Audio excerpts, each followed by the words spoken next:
Live from the Harlan Rogers Sports Complex in Fort Dodge on Channel Seats Field, our final quarterfinal matchup of the day on this field. It is a 1A quarterfinal between the Newman Catholic Knights of Mason City and the Clarksville Indians. I'm Daniel Versteg, pleased to be joined by Addie Wells here on the Girls Union Digital Network, powered by Mid-American Energy. The winner of this matchup will take on either Wapsie Valley or St. Edmund coming up tomorrow in a semifinal matchup. But let's see how these two teams made it to Fort Dodge, as the paths are definitely different. Looking at Clarksville, man, they steamrolled their opponents in the region tournament 4-1, 13-1, and 11-1, that region championship against Riceville, and they've done it with some pop. They are one of the most prolific power hitting teams in the state. You look at Newman Catholic. If Sammy Kruckenberg is going to have a rough day in the circle, well, they're going to have a rough day. And ERA under 1 and an overpowering arm. So, Addie, we've got kind of the power of Clarksville going up against the power in the circle. We're going to see which one's going to have the upper hand here tonight. It's definitely going to be a battle, and like you said, Sammy is a key player for Newman Catholic here, not only being a powerhouse in the circle, but also leading her team in multiple offensive categories. So she'll see if she can light a fire for the Newman Catholic Knights, and Clarksville will see if they can adjust to Sammy right away and get something rolling. Looking forward to a great matchup to finish off day number 2. We're going to take a quick break and get you our introductions in just a moment on the Girls Union Digital Network, powered by Mid-American Energy.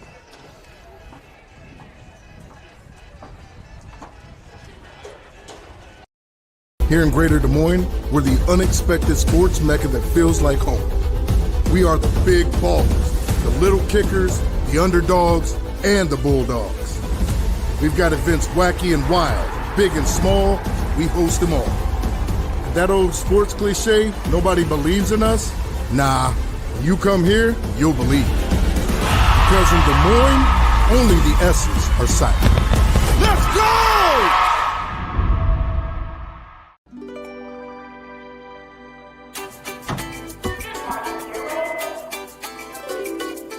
Good morning, oranges. Top of the muffin to ya. Potato salad. We still on for lunch? Great. Sliced bread. You're the best thing I've seen since, well, you know. Oh, hello. Don't think I forgot about you. Friendly at Fairway. It's more than just a name. Freedom Tire is proud to support the Iowa Girl through their sponsorship of the Iowa Girls High School Athletic Union. With 6 locations around the metro, you're never far from getting you back or keeping you on the road. Our certified staff and state-of-the-art technology means you can take comfort knowing you've got the best work at the best prices. Give us a try at Freedom Tire, a proud supporter of the IGHSAU.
Well, we certainly are ready for an exciting Class 1A quarterfinal. You are watching the 2025 Girls State Softball Championships presented by the Iowa Farm Bureau. As the sole title sponsor of the Iowa Girls High School Athletic Union, Iowa Farm Bureau believes in the Iowa girl, cultivating character, work ethic, and leadership on and off the field. By investing in Iowa's youth, we're investing in Iowa's future. Again, thanks to the Iowa Farm Bureau for their sponsorship of the Iowa Girls High School Athletic Union State Softball Tournament. Alongside Addie Wells, Daniel Versteg with you. It is Newman Catholic, the Knights, the second place finisher in the top of Iowa Conference Eastern Division, and the Clarksville Indians, the 9-time defending champions of the Iowa Star Conference North Division. We mentioned Sammy Krukenberg for Newman Catholic, and she's obviously an outstanding pitcher. We got to give some love to Sydney Lovren as well. Absolutely. I think we've got two of the best pitchers in Class 1A going at it early on. Yeah, they definitely didn't get here without being some of the best pitchers in 1A. Sydney Lovren with 174 strikeouts on the season will look to kind of keep this Knights offense at bay. The Clarksville averages a 6.47 strikeouts per game, so we'll see if that stays about the same in this game. But then again, Newman Catholic averages over 10 strikeouts per game. So again, the dominance, there's a little balance, tilt to that balance there, but Sydney Lovren will definitely try to establish her dominance right away. Yeah, that's going to be crucial because, again, Newman is a very strong offense as well. It's kind of one of those who's going to win out. Will it be the pitching? Will it be the bats? We're going to find out over the next couple of hours. We're glad you're joined with us here on the Girls Union Digital Network powered by Mid-American Energy. It is Ava Hennig, the top hitter for Newman Catholic, taking one down and in to open things up. We're underway. First pitch, 7:19, and it's 84 degrees, the air temperature, in a day that's been pretty hot here in Fort Dodge. A little floater over the circle. Tough play for the second baseman, Johnson, and Ava Hennig shows off her speed, gets aboard to open the first inning. That's a really tough pitch to hit. She came inside as Ava was clearly jammed on that, and she just had enough power behind it to push it over Sydney there, and then it took a weird enough spin that it hopped over the glove of Johnson. So she got kind of lucky on that one. Does go down as an error, but yeah, she was very fortunate to get around on that. And like you said, inside pitch. Now a bunt up the third base line, handled well by Wangsness, and gone to second base is Hennig. So no problem there on the small ball. Moving a runner into scoring position for a Newman Catholic squad that went 24-5 on the regular season. Out of their 5 losses, 3 of them came in the final 6 games of the regular season. Actually not playing their best heading into tournament time, but made a nice run in regionals and are here at the state tournament, obviously. Team that has been very familiar at the state tournament. They were here in 2022 and 2020 as well. So third appearance in the last 6 years. Some consistency out of both of these programs as of late. As that one misses down, and quickly Lovren's behind 2-0. And against Sammy Krukenberg, you don't want to fall behind early in a count. Definitely not. And you know that she's going to be hunting a pitch that she can drive with the runner in scoring position here. That one's down and in. Didn't hit her. Gets by the catcher.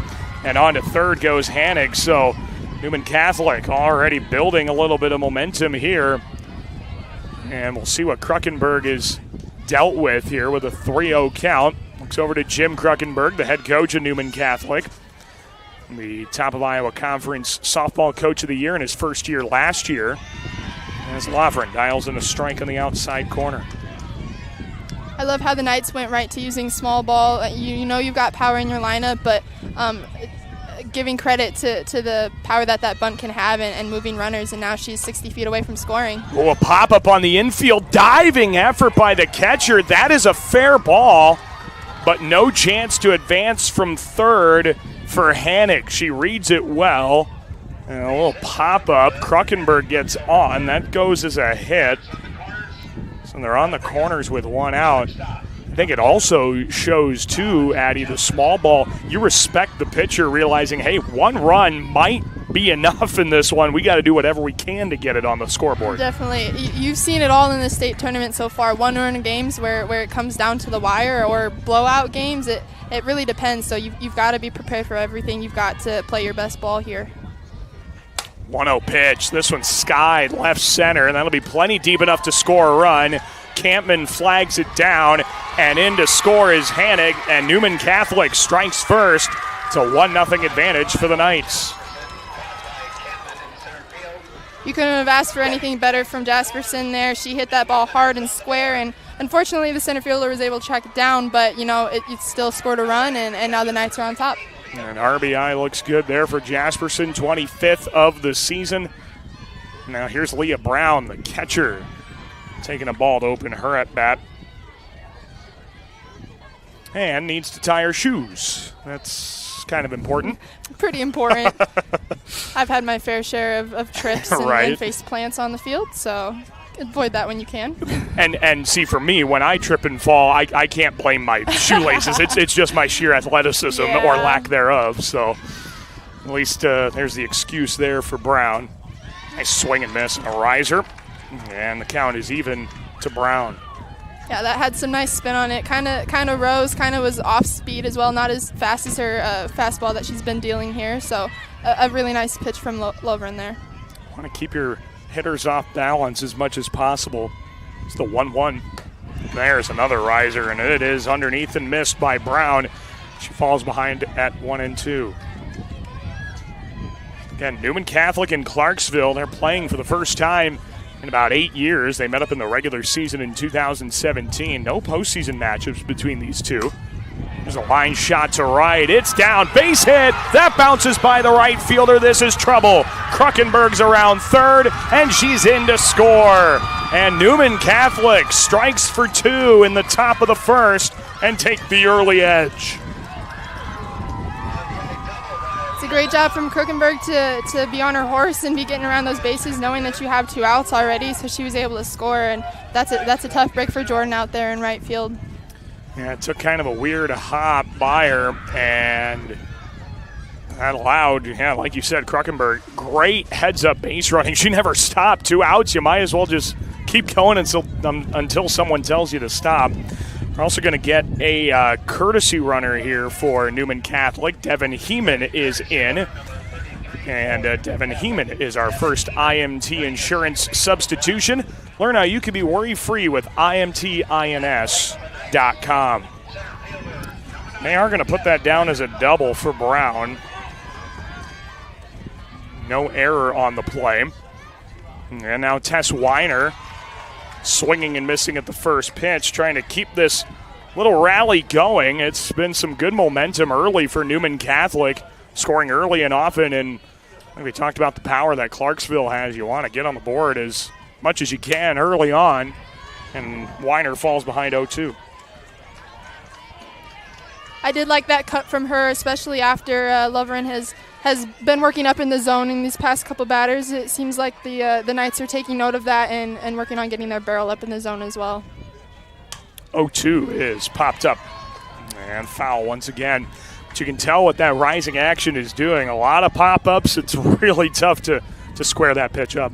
Well, and we've already seen 2 balls to the right side of the field that are taking weird hops and causing trouble for the fielders. So when they drive that the ball to the opposite field and it's got that weird spin on it, then it's going to be difficult for the defense to handle that. Yeah, it's tough for the catcher to handle, too, on this wild pitch. And going to third is Devin Heeman.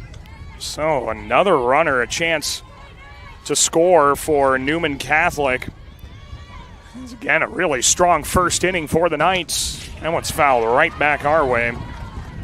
And it stays at 1-2. I blinked. Did you blink? I might have. Just a smidge. Just a smidge. Yeah, it's hard not to. I know. Unless you've been doing it for so long. Just the reaction time. There's a liner to left, and it's flagged down by Kate Lodge. That'll end the inning, but 2 unearned runs come across for Newman Catholic. And the Knights have the early lead before Clarksville can even swing the bat. See what the Indians have in store. Their first time against Sammy Kruckenberg when we come back You're watching the Girls Union Digital Network powered by Mid-American Energy.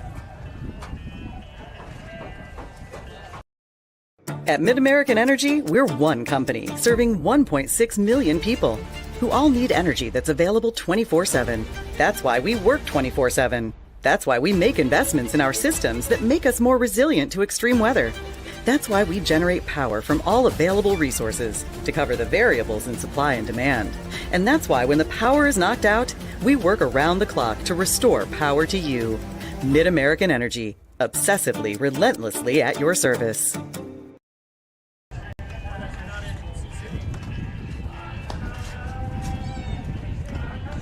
Back here on the Girls Union Digital Network powered by Mid-American Energy. Half inning in the books. Newman Catholic, very eventful half inning. Couple of hits, an error, and a sac fly.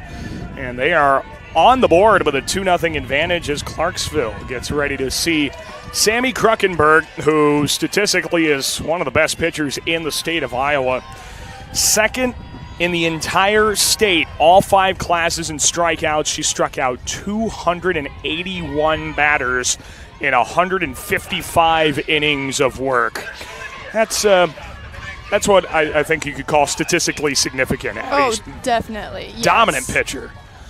First pitch is just a touch inside. No, it does catch the zone. It is strike one to Claire Lodge. But, of course, you counteract Sammy Kruckenberg's ability to dominate hitters and Clarksville's ability to just punish softballs. 9 different hitters have at least 1 home run this year for the Clarksville Bats. Yeah, the Indians, they average just about 9 runs per game. So with Sammy's ERA, again, it's going to be one way or the other here. Like, it's going to be tough. Not both of them can't, unfortunately, come out on top of this game. So it's just going to be who can establish their dominance, who can take momentum right here and run with it. Unless we see a nice back and forth game too, we've seen that as well. So. Oh goodness, yeah! Tell me about it. Last night, Southeast Polk, Cedar Falls, that was a wild game. One. Yeah, I was fortunate enough to have a front row seat for that one. And yeah. My goodness. We've so many good games. We've had the 1-0s, as you mentioned, the 12-11s, 10-8s. We had West Lyon and Cascade over here earlier today. Just some outstanding softball. There's a little cue shot to second. And that one is taken easily by Marquise for out number 1. Yeah, props to Lodge for getting a bat on that. It's just tough because she did get jammed a little bit, and it was a nice slow roller. Pretty easy for Marquise to handle over there. Yeah, you can tell that's what Kruckenberg's trying to do right now. She's working really inside, at least to the right-handed hitter there in Lodge. Now we're going to see a slapper here, and Emily Mann-Warren. And the infield adjusts accordingly so as she takes a pitch in the dirt to open her plate appearance. Coach Katie Berman talks about Emily Mann-Warren as a slap hitter with a ton of speed. That's a really good combo. Someone who's got, number 1, the coordination to slap well, and number 2, the speed to get aboard. And this one will hit the net and be foul. She's first in 1A with singles with 51, so she can definitely use her speed and get on here and cause some chaos on the bases. And she's 7th in hits, so you've definitely got to be careful with her if you're Sammy here. .535 batting average. Flip a coin, and those are the chances that she gets on with a hit. But now she's behind in the count at 1-2. And gosh, there's something with the shoelaces today. We got another one being tied. So we'll get that taken care of there at home plate, and we'll continue on. Again, a 2-0 early advantage. The number 7 seeded Knights jumping out on Clarksville right away in the top of inning number 1. Winner will get either Wapsie Valley or St. Edmund in a contest that's scheduled to be already underway. Line shot right back up the middle, base hit. And Mann-Warren's aboard. Now she's off the bag. Throw over there. That gets away for the first baseman. And Mann-Warren wisely says, let's just pump the brakes and stay put. It's a 1-out single for Clarksville. Yeah, that was a great hit from Mann-Warren there. She was able to still move through the box as if she were slapping, but then she planted her feet and was able to make really solid contact and just drive that over the head of Sammy Kruckenberg there.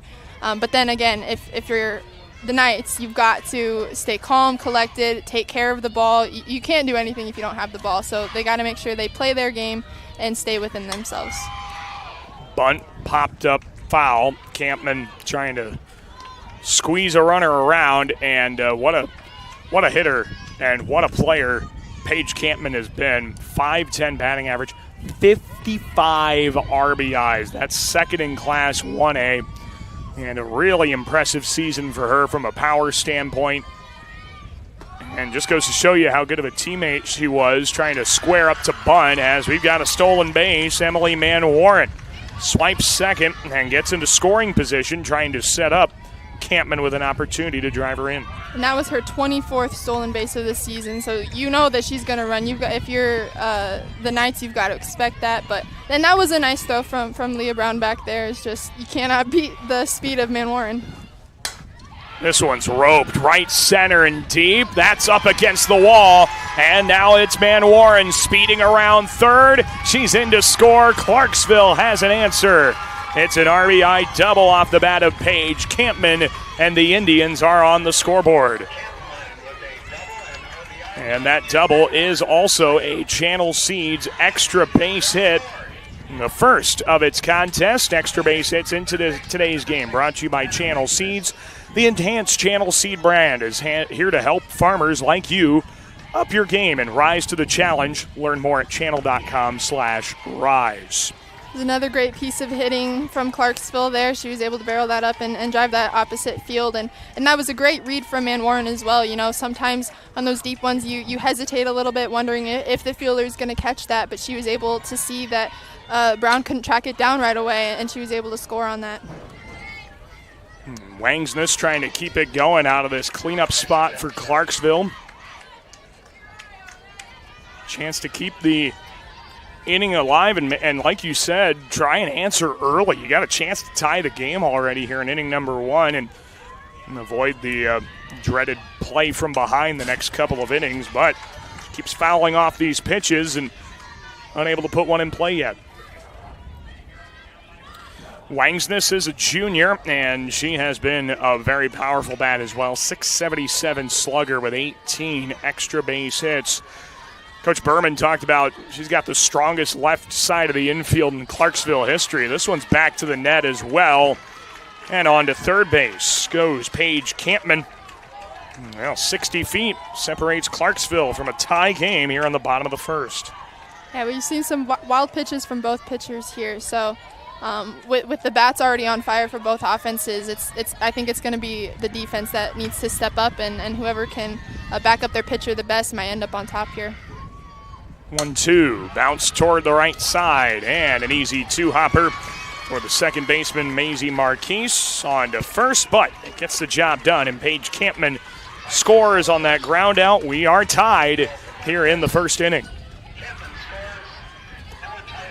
Well, I had a thought going into this game, Addie. I thought 3 runs, the first of 3 runs was probably going to win the game just with how dominant these two pitchers have been, but we've already got 2 apiece after 1 inning, so, you know, we might get that kind of slugfest, high-octane offensive game that we've seen a few times here at the state tournament. Which I wouldn't complain about. I love seeing people crush the ball, and I love seeing the defense work.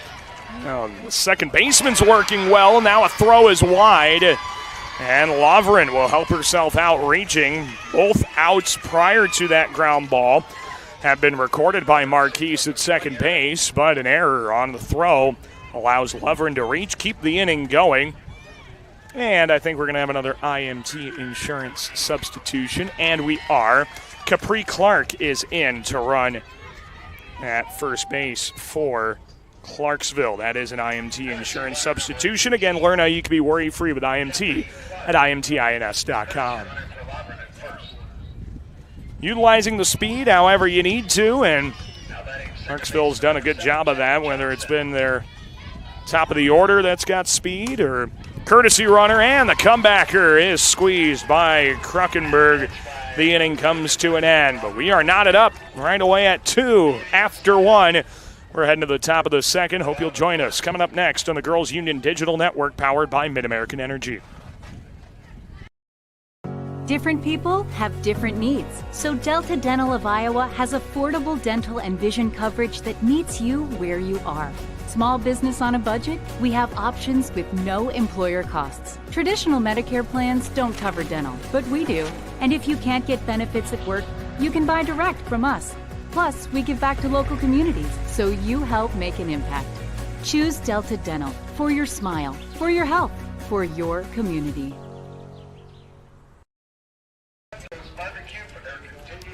Well, there's a look at the folks out in center field enjoying a great softball game already here after one inning. Newman Catholic and Clarksville tied up at 2 after one complete alongside Addie Wells. Daniel Versteg with you. So now that I guess both offenses have proven to be jitter-free, they're calm in the box doing what they need to do, kind of the onus is on the defense now to get back on the right track. What do you think is kind of the key for these pitchers and defenses to settle down and limit some runs here?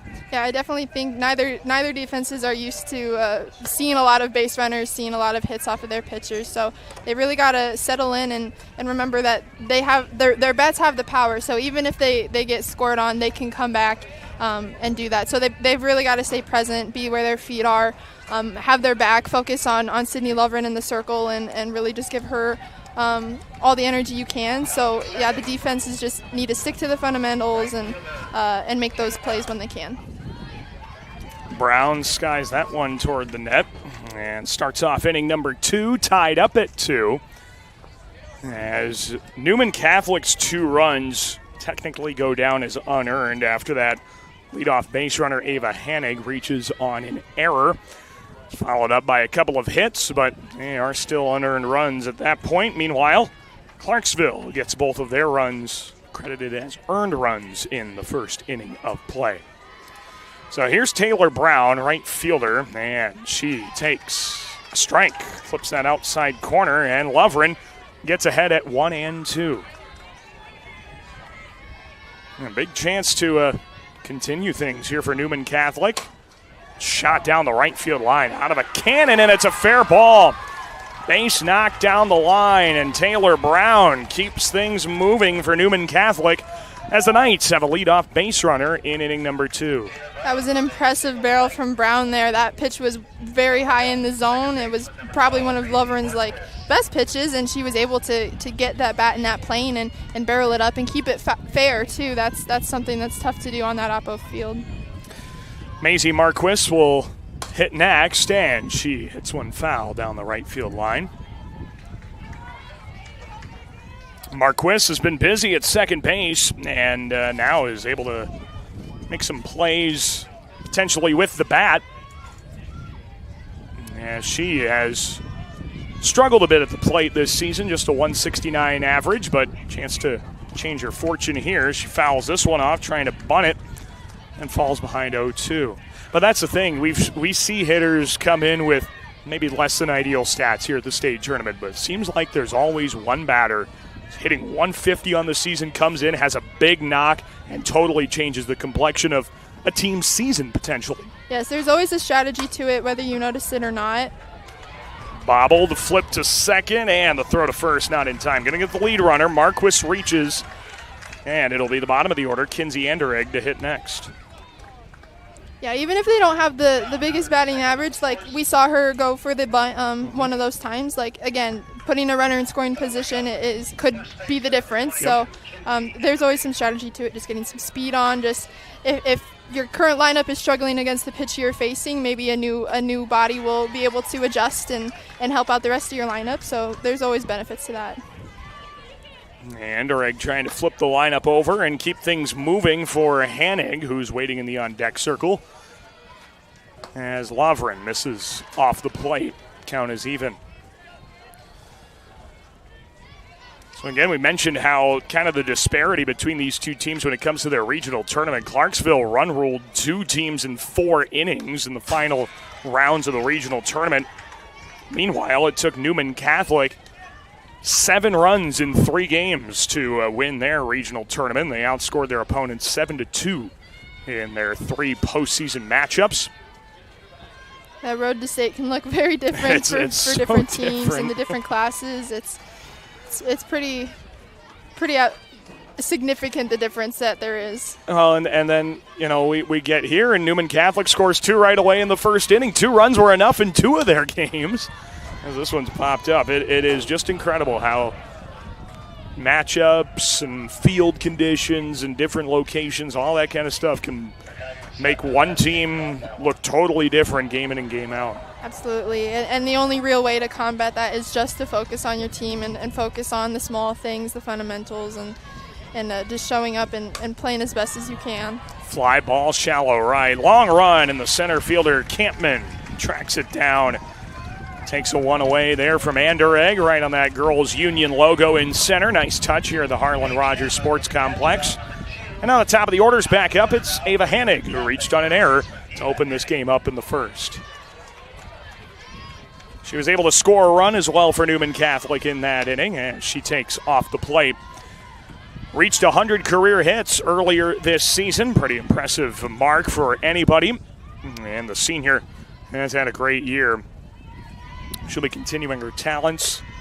Well, not too far there. And at North Iowa Area Community College, pop up near the net and room for the catcher, Man Warren. Right up against the netting for out number 3. And Newman Catholic is held scoreless after the leadoff hit.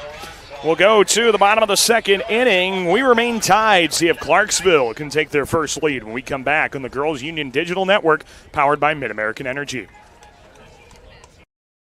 At Mid-American Energy, we're one company serving 1.6 million people who all need energy that's available 24/7. That's why we work 24/7. That's why we make investments in our systems that make us more resilient to extreme weather. That's why we generate power from all available resources to cover the variables in supply and demand. And that's why when the power is knocked out, we work around the clock to restore power to you. Mid-American Energy, obsessively, relentlessly at your service. Well, it's been a gorgeous day for softball and a gorgeous evening here on the Girls Union Digital Network, powered by Mid-American Energy, alongside Addie Wells, Daniel Versteg with you. Newman Catholic and Clarksville getting their runs early in the first inning, and we're going to see how maybe that second inning changes things up or keeps it going for Clarksville. Their bottom of their order will hit after a couple of knocks in the bottom of the first inning. Kara Bolin, Brooke Bolin, Kate Lodge will try and get something started for Clarksville. See if Krukenberg can settle in for Newman Catholic as she misses low to open inning number 2. She's able to get some help from her defense in inning number 1, a couple of ground outs to second base, and was able to put away that comebacker in the circle to end the first. And Bolin takes down and in. She's ahead in the count, 2-0. I'm really hoping that Sammy can kind of find a groove here and get confident in her pitches in all areas of the zones that she works here, so she can maybe produce some more weak outs for her defense here. Just can't quite find the strike zone early on as she falls behind 3-0. And we also got to give credit to Bliley here, to Bolin, who is doing a very good job of laying off of those pitchers' pitches as well. And she takes ball 4.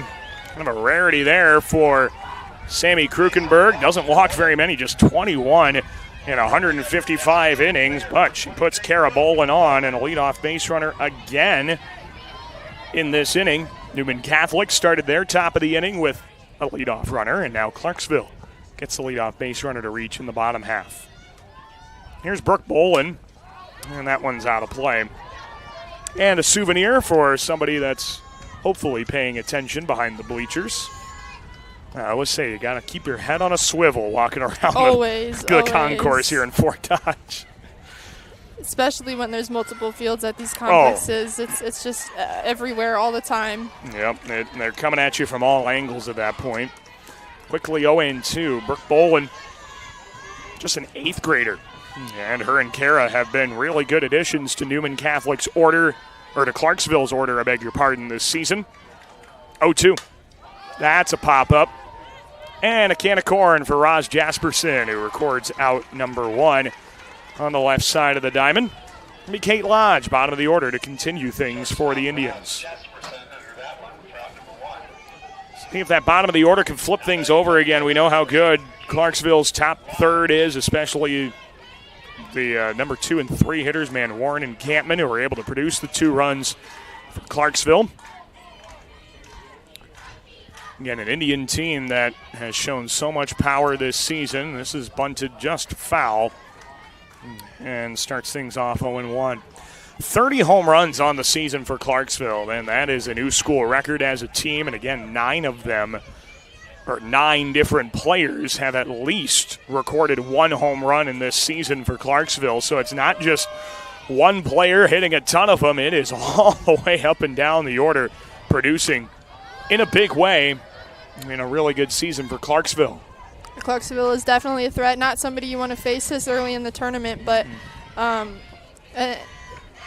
Sammy's starting to see some of the results she wants with that last at-bat, that fly out to shortstop, producing a week out for her defense. So we'll see if Clarksville starts having trouble as Sammy settles in, or if they're able to adjust and keep tagging on some runs here. On the outside corner, and Krukenberg had to wait a little while to get that first strikeout of the game, but she punches out Kate Lodge for out number 2 here in the second. And now we'll go to Kate's older sister, Claire Lodge, who will come up to hit next. Claire, senior, 400 hitter coming into the state tournament, grounded out in her first plate appearance in the first inning, and now we'll have a little stoppage. And we'll make a note as well that coming up at the end of the third inning, we're going to continue doing those mandatory breaks with the hot weather we've been having here in Fort Dodge. Mentioned the temperature was 84 degrees. I didn't see what the heat index was, but I have to imagine it's about 120 something. Yeah, it's got to be up there. Oh, man, it's been hot today, but thankfully the sun's setting. That's helping us out big time as Lodge drills that one in deep into the corner and foul. Counts even at 1-1. Well, these two teams are no stranger to playing in hot weather. We've had a number of hot days throughout the softball season, and that's when it wasn't storming and raining throughout the state. I know we've had a lot of games get missed throughout the season, but props to our ADs and coaches for making sure these games could be played as the regular season wears on. We got the best idea of how these two would compete against each other. Great records, number of wins and good ranked opponents played for these two, preparing them well for what they're going to see here in Fort Dodge. And when you play in Iowa, you've got to be prepared for any type of weather. You can play in 40 degrees in off season. So rocket out to center, wow. And that gets out of there. There's the power on display for Clarksville. Claire Lodge, a 2-run shot, and the Indians have their first lead here in the bottom of the second inning.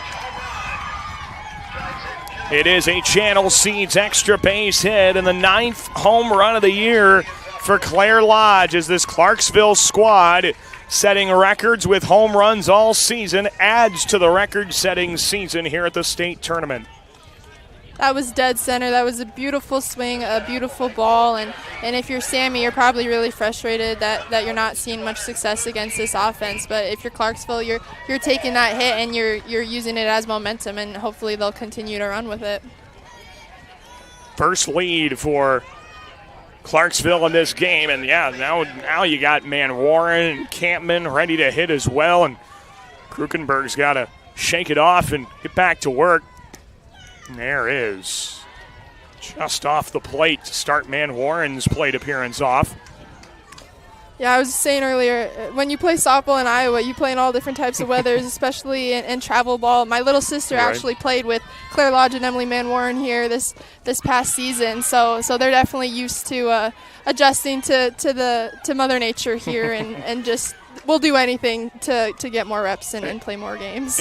Yeah, well, and that shows here at the state tournament when you're playing March, April, and May in preparation for the high school season. You can do stuff like that. A hard ground ball to the left side, and Man Warren legs one out, gets aboard here in inning number 2 as the inning rolls along for Clarksville.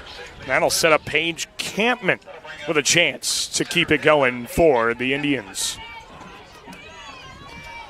Man Warren with her second hit. All 4 hits for Clarksville have come from the top 3 hitters in the order. They're combined 4 for 5 with 2 extra base knocks.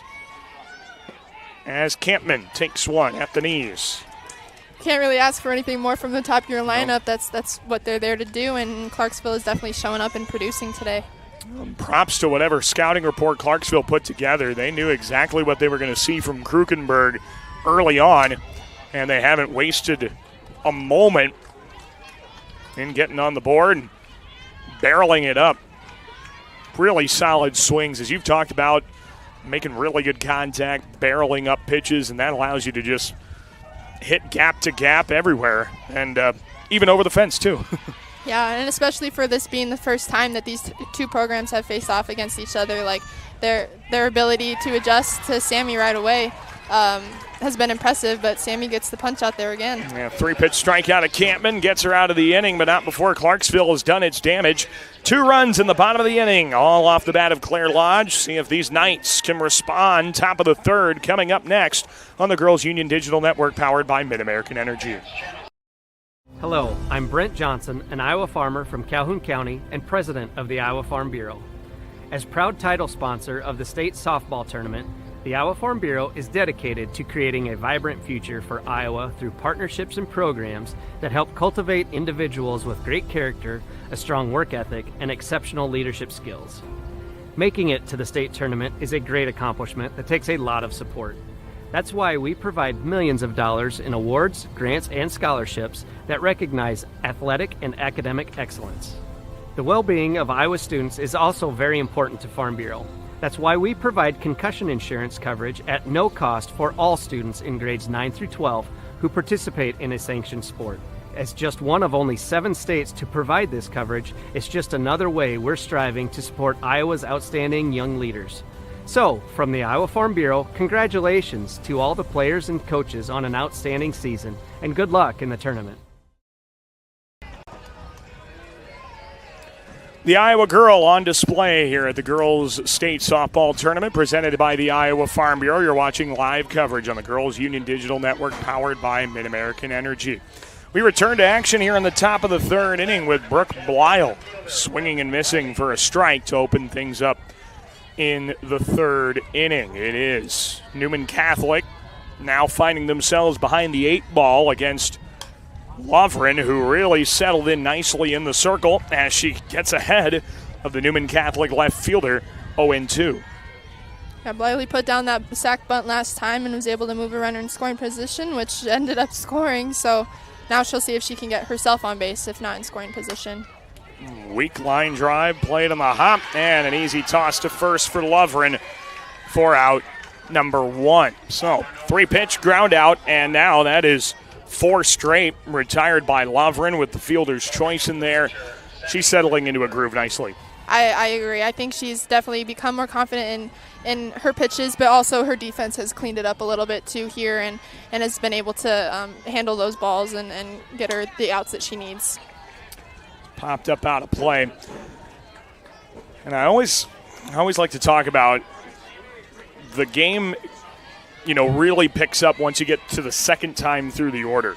And we've already seen it. I know we're really early the second time through the order, but Clarksville's got a 2-run homer already the second time through.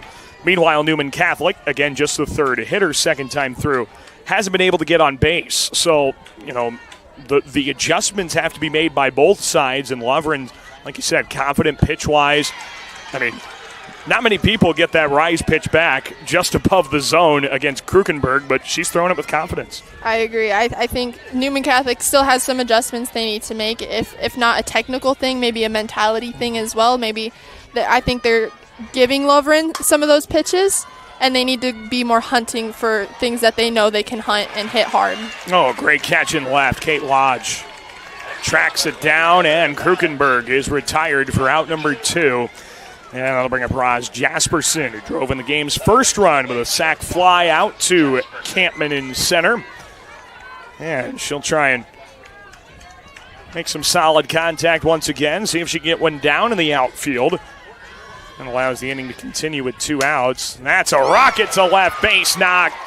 And a really solid swing for Roz Jasperson. Newman Catholic gets back on the right track with 2 outs in the third. I really liked her approach there. I mean, Lovren went low and inside, but she was ready for it. She got the barrel there, and she was able to drive it just over Hannah Wagner's there at third base. And but a great cutoff by Lodge in left field to avoid extra base hits. But yeah, great all around there. Now Reiser misses just a bit, and Leah Brown back into the batter's box after her RBI double in the first inning. Hit it pretty hard and was able to give Newman Catholic a 2-0 lead, but since that hit, they've not been able to score a run of any kind in the next couple of innings of play. 2 gone, and Gapper's got a good chance to maybe score a run here. That's a good comeback pitch for strike 1, 2-1 to Leah Brown. And you're just looking for something to keep the inning going if you want to try and tack on a few more runs here in the third. 2-1. Just a bit up. Really good take there by Brown, and she's got a hitter's count. And Newman Catholic with only 6 home runs on the season, so not as powerful offensively as Clarksville here, but they can definitely tag the base hits together and push runs across if they pass the bat. And ball 4 will keep the inning going that way. 5-pitch walk as Leah Brown keeps the batting order moving. Tess Weiner will hit next for Newman Catholic, and we are going to get the same courtesy runner. Devin Heeman is in to run at first base. She is another IMT insurance substitution. Learn how you can be worry-free with IMT at imtins.com. That was another great at-bat from Leah Brown there. She stayed calm and collected and disciplined to her zone there, and she was able to lay off those pitches that Lovren has previously been able to get the Knights to chase. So hopefully a step in the right direction momentum-wise for the Knights here. And sometimes the 2-out rallies, though you don't have a sacrifice or anything to work with, they can be some of the most impactful because you just get everybody going. This is going to be a tough play. Lovren, quick throw to first. She got her, and Weiner ends the inning with a little ground out. Newman Catholic leaves Stu stranded in the top of the third inning. Go to the bottom half. Clarksville has put up 2 in the first, 2 in the second. See if the trend continues in the third. Coming up next on the Girls Union Digital Network, powered by Mid-American Energy. At Mid-American Energy, we're one company serving 1.6 million people who all need energy that's available 24/7. That's why we work 24/7. That's why we make investments in our systems that make us more resilient to extreme weather. That's why we generate power from all available resources to cover the variables in supply and demand. And that's why when the power is knocked out, we work around the clock to restore power to you. Mid-American Energy, obsessively, relentlessly at your service. Channel Seeds Field here in Fort Dodge, the site of this Class 1A state quarterfinal. Alongside Addie Wells, Daniel Versteg with you, the rest of our Girls Digital Network crew. Happy to be bringing you the contest here on the Girls Union Digital Network, powered by Mid-American Energy. On this field, at least, the action will be completed for the night once this game concludes. Over on the other field, you've got Wapsie Valley and St. Edmund. And, of course, the winners will play each other. St. Edmund, funny enough, they actually got their home diamond. They usually play on Iowa Central Field during the regular season, so they know that field pretty well. And we'll see what the Gales can do with the Warriors of Wapsie Valley as Hannah Wangsness takes a ball off the plate to open inning number 3. Clarksville, again, we mentioned 2 runs in each inning. Got those 2 runs on 2 hits and an error in the first, and a 2-run shot in the second for Claire Lodge. This is a hard-hit ground ball. Backhanded at short, and didn't have a play. Had to go deep in the hole to get it.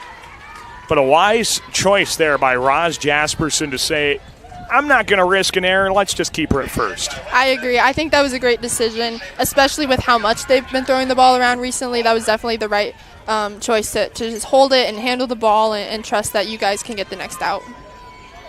Sydney Lovren, who reached on an error in the first, will have a chance once again here in inning number 3. And see if Clarksville put another rally together. Leadoff base runner reached in the second. Now Lovren pops that up. And it goes out of play and foul. Quickly 0-1 for Sammy Krukenberg back in the circle. And again, she's had to shake off a few rough at-bats in the circle. The home run, obviously, for Claire Lodge. Paige Campman's double hurt her quite a bit in inning number 1, but the mentality that you got to have as a pitcher is you got to wipe it away because the next inning's going to be coming whether you're ready for it or not. And Krukenberg's trying to settle in here after the leadoff base runner reaches. You really can't think too far in the past or far ahead. You've really got to think pitch by pitch. Whether you're the pitcher or the hitter or anywhere on defense, you've got to be ready at all times, but you've always got to move on quick. Oh, that's way upstairs. Nice job by Leah Brown. Kept it in front of her. 2-1 to Lovren. She helped herself out, like we mentioned, reaching in the first inning, and chance to help herself out here. Krukenberg, big pitch and a pop-up. Going to get some help from her defense there, and once again, it's Marquis putting it away for the first out of the inning. Maisie Marquis has been busy over there on the right side of the diamond. Picks up out number 1, and now Jenny Johnson will hit for Clarksville. After allowing that first runner of the inning to get on base, that's definitely a big out. So now you have a little bit more wiggle room here with your base runners. Hot shot to third. Could be 2. They get the lead runner. Won't get Johnson on the return. But a nice job by Hanig. A nice play over there at the hot corner. Is able to get the lead runner. And now it'll be Kara Bolin, first baseman, to hit next here in the bottom of the third. And in how close this game has already been and in how offensively heavy it's been, that was probably a really good choice, getting that lead runner and keeping the runners out of scoring position as well. Nice riser there from Krukenberg. It's a swing and miss. Yeah, you just want to limit mistakes, and especially unforced mistakes. And when you make an extra throw that you don't need, it ends up going wide. Those are the things that just make a coach want to tear their hair out. It just, if you can hold on to the ball sometimes, that's a good option. And Newman's doing a good job of that right now. Yes, I agree. They've definitely made drastic improvements since that first inning and have settled in defensively. Line shot and stabbed it short by Jasperson. That puts an end to the inning. Very efficient inning for Sammy Krukenberg. She keeps the Indians off the scoreboard. So now both pitchers settled in. A nice duel here the next few innings. We're going to the top of the 4th on the Girls Union Digital Network, powered by Mid-American Energy. Excelling in athletics takes teamwork, dedication, and a commitment to excellence. These are the same qualities that help our pig farmers and our communities thrive. The Iowa Pork Producers Association is proud to support statewide high school athletics and the student athletes who make us all proud. Visit iowapork.org/WeCare to meet the people behind the pork and hear about our winning approach to caring for our pigs, the environment, and our communities. SWIC is a community. Southwestern Community College is a place in rural southwest Iowa where students from across the world come to be a part of a tight-knit family, Spartan Nation, where they study, train, grow, thrive, and are called by name, not by number. At SWIC, we are one.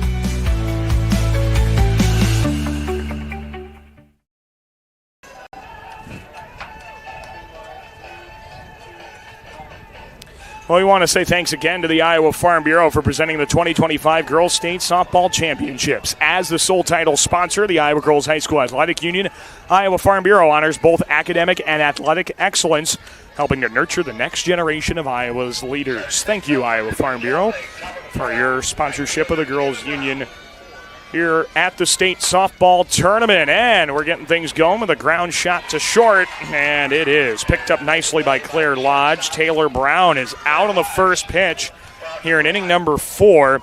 That'll be Maisie Marquis to hit next. Reached on a fielder's choice in inning number 2.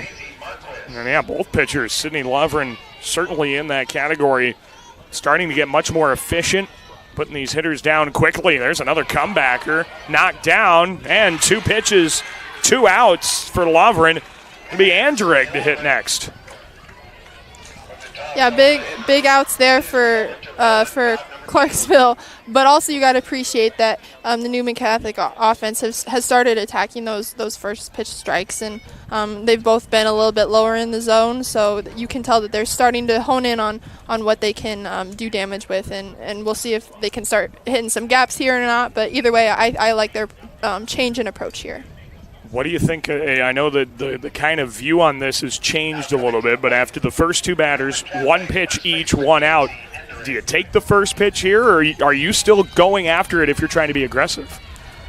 Me personally, if it's there, if it's mine, I would go for it. You don't want to second guess anything, but also stay disciplined, stay calm in there. There's no pressure yet. It's the fourth inning, yep. So again, I would just keep it on yourself, keep focusing on your strengths there. Oh, a line shot to third, second pitch. That was probably the better one to swing at out of the two, but a rocket to the hot corner, and the inning comes to an end. 1-2-3 on 4 pitches. Go to the bottom of the fourth. It's still 4-2 Clarksville on the Girls Union Digital Network, powered by Mid-American Energy. At Mid-American Energy, we're one company serving 1.6 million people who all need energy that's available 24/7. That's why we work 24/7. That's why we make investments in our systems that make us more resilient to extreme weather. That's why we generate power from all available resources to cover the variables in supply and demand. And that's why when the power is knocked out, we work around the clock to restore power to you. Mid-American Energy, obsessively, relentlessly at your service. We're at Channel Seeds Field in Fort Dodge for the 2025 Girls State Softball Tournament. Alongside Addie Wells, Daniel Versteeg with you. It is a 4-2 Clarksville advantage here in the bottom half of the inning. And after the first two innings of play, both pitchers have really settled in nicely. Sydney Lovren wanted to get out of that fourth inning as fast as possible, so 4 pitches and 3 outs. She was able to get that done pretty quickly. And now here's Brooke Bolin. First pitch to her is cut on and missed for a strike. So not only was Newman Catholic very aggressive at the plate, Clarksville's showing, hey, we want to see if we can attack early against Krukenberg as well. Yeah, Clarksville was able to put up 2 runs in the first and 2 more in the second inning. They weren't able to score in the third inning, so I'm sure they're looking to push another across and just prove that they can string together hits and get those insurance runs that they're hoping for. Especially with the bottom of the order up, too. You want to set the top of the order up well with a chance to score some runs. Definitely, and bottom of the order, sometimes they may not be the best power hitters, they may not have the best stats, but if they can find any way to get on base and then the top of the lineup comes up, that's when the real damage can be caused. Yeah, that's when you can really steamroll a team. Counts 1-2 to Bolin as the designated player. See what she's got against Krukenberg. Oh, right there on the outside corner, and another backwards K for Sammy Krukenberg. 3 strikeouts, all 3 have been called third strikes. First out of the fourth inning, and Kate Lodge will hit next. She's starting to be, again, a very confident pitcher, dialing in her location, and we're seeing more of the strikeout pitch that Newman Catholic fans have been so used to. Here's a pop-up. Shallow left center. Oh, it's in and out of the glove of the diving Weiner. Hustling to second and getting there is Kate Lodge. She legs out a bloop hit double, and Clarksville will set up the top of their order with success and a base runner in scoring position. Yeah, that's really tough for Newman Catholic to finish that play on. I mean, Sammy did exactly what she needed to do. She produced a weak pop-up. It was just almost too weak to where it landed in no man's land. And a great effort by Tess Weiner out there in center. The spin spun right out of her glove, and she wasn't able to hold on to it. Claire Lodge will try and pick up her younger sister as this one's fouled over to the Clarksville dugout. And you can see where all the outfielders are playing. That's pretty standard depth here in Fort Dodge. They like to play deep, and obviously that means blue pits are going to have a really good shot at dropping just in front of the Iowa Girls Union logo out there in center. Yeah, it's tough to make those decisions and adjust, but against this Clarksville offense too, it's probably smart to be playing right. that deep, especially Claire Lodge. You just knocked one over in her last at bat. I'm pretty sure Bliley in left field is leaning against the fence. That's how deep she is right now. I don't blame her. I don't either. But a swing and miss there for Krukenberg. She retires Claire Lodge on 3 pitches. Just the 10th strikeout of the year for Claire Lodge. And now Emily Mann-Warren will hit, trying to score Kate Lodge from second.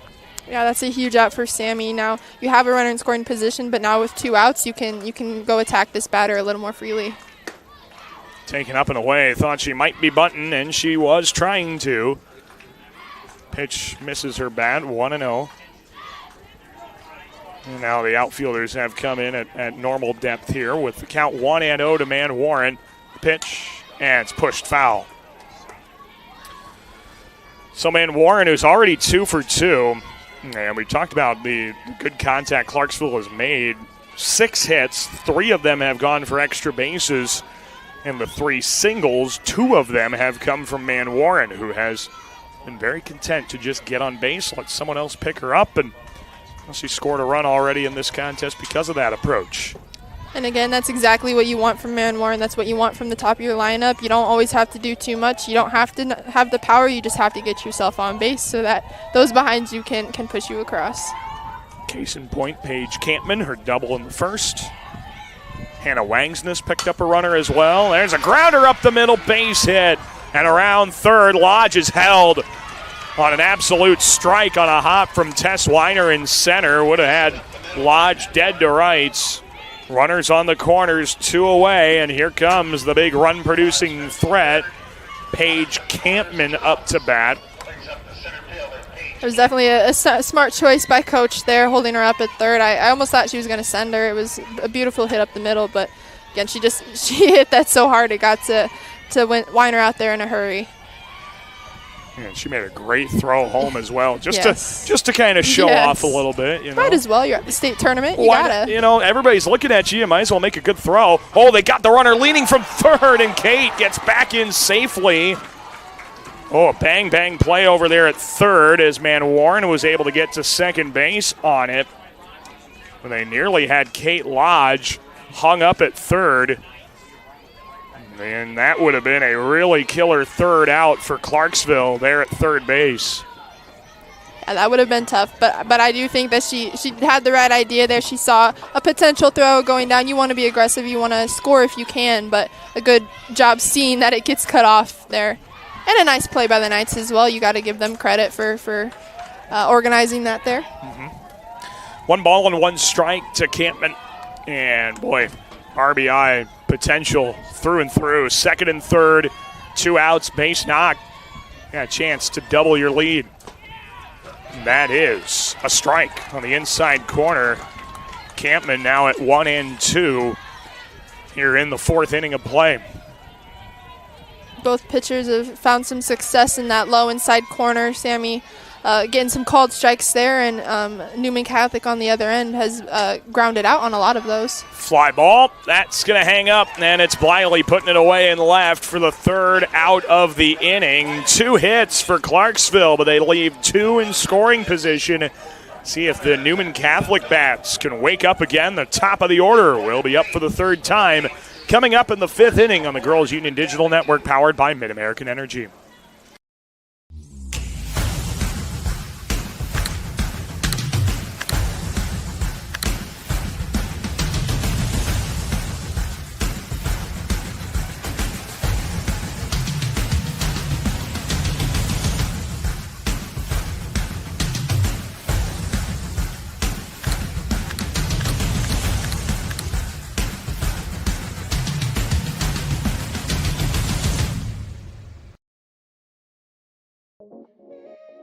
This is you.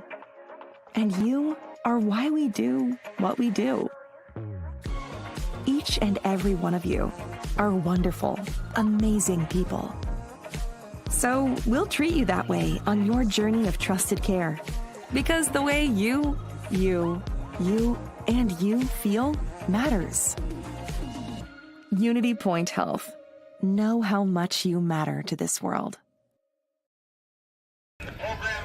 You're enjoying the 2025 Girls State Softball Championships, brought to you by the Iowa Farm Bureau. As proud supporters of the IGHSAU, the Iowa Farm Bureau is committed to championing the talent, determination, and potential of our young athletes, the future of Iowa.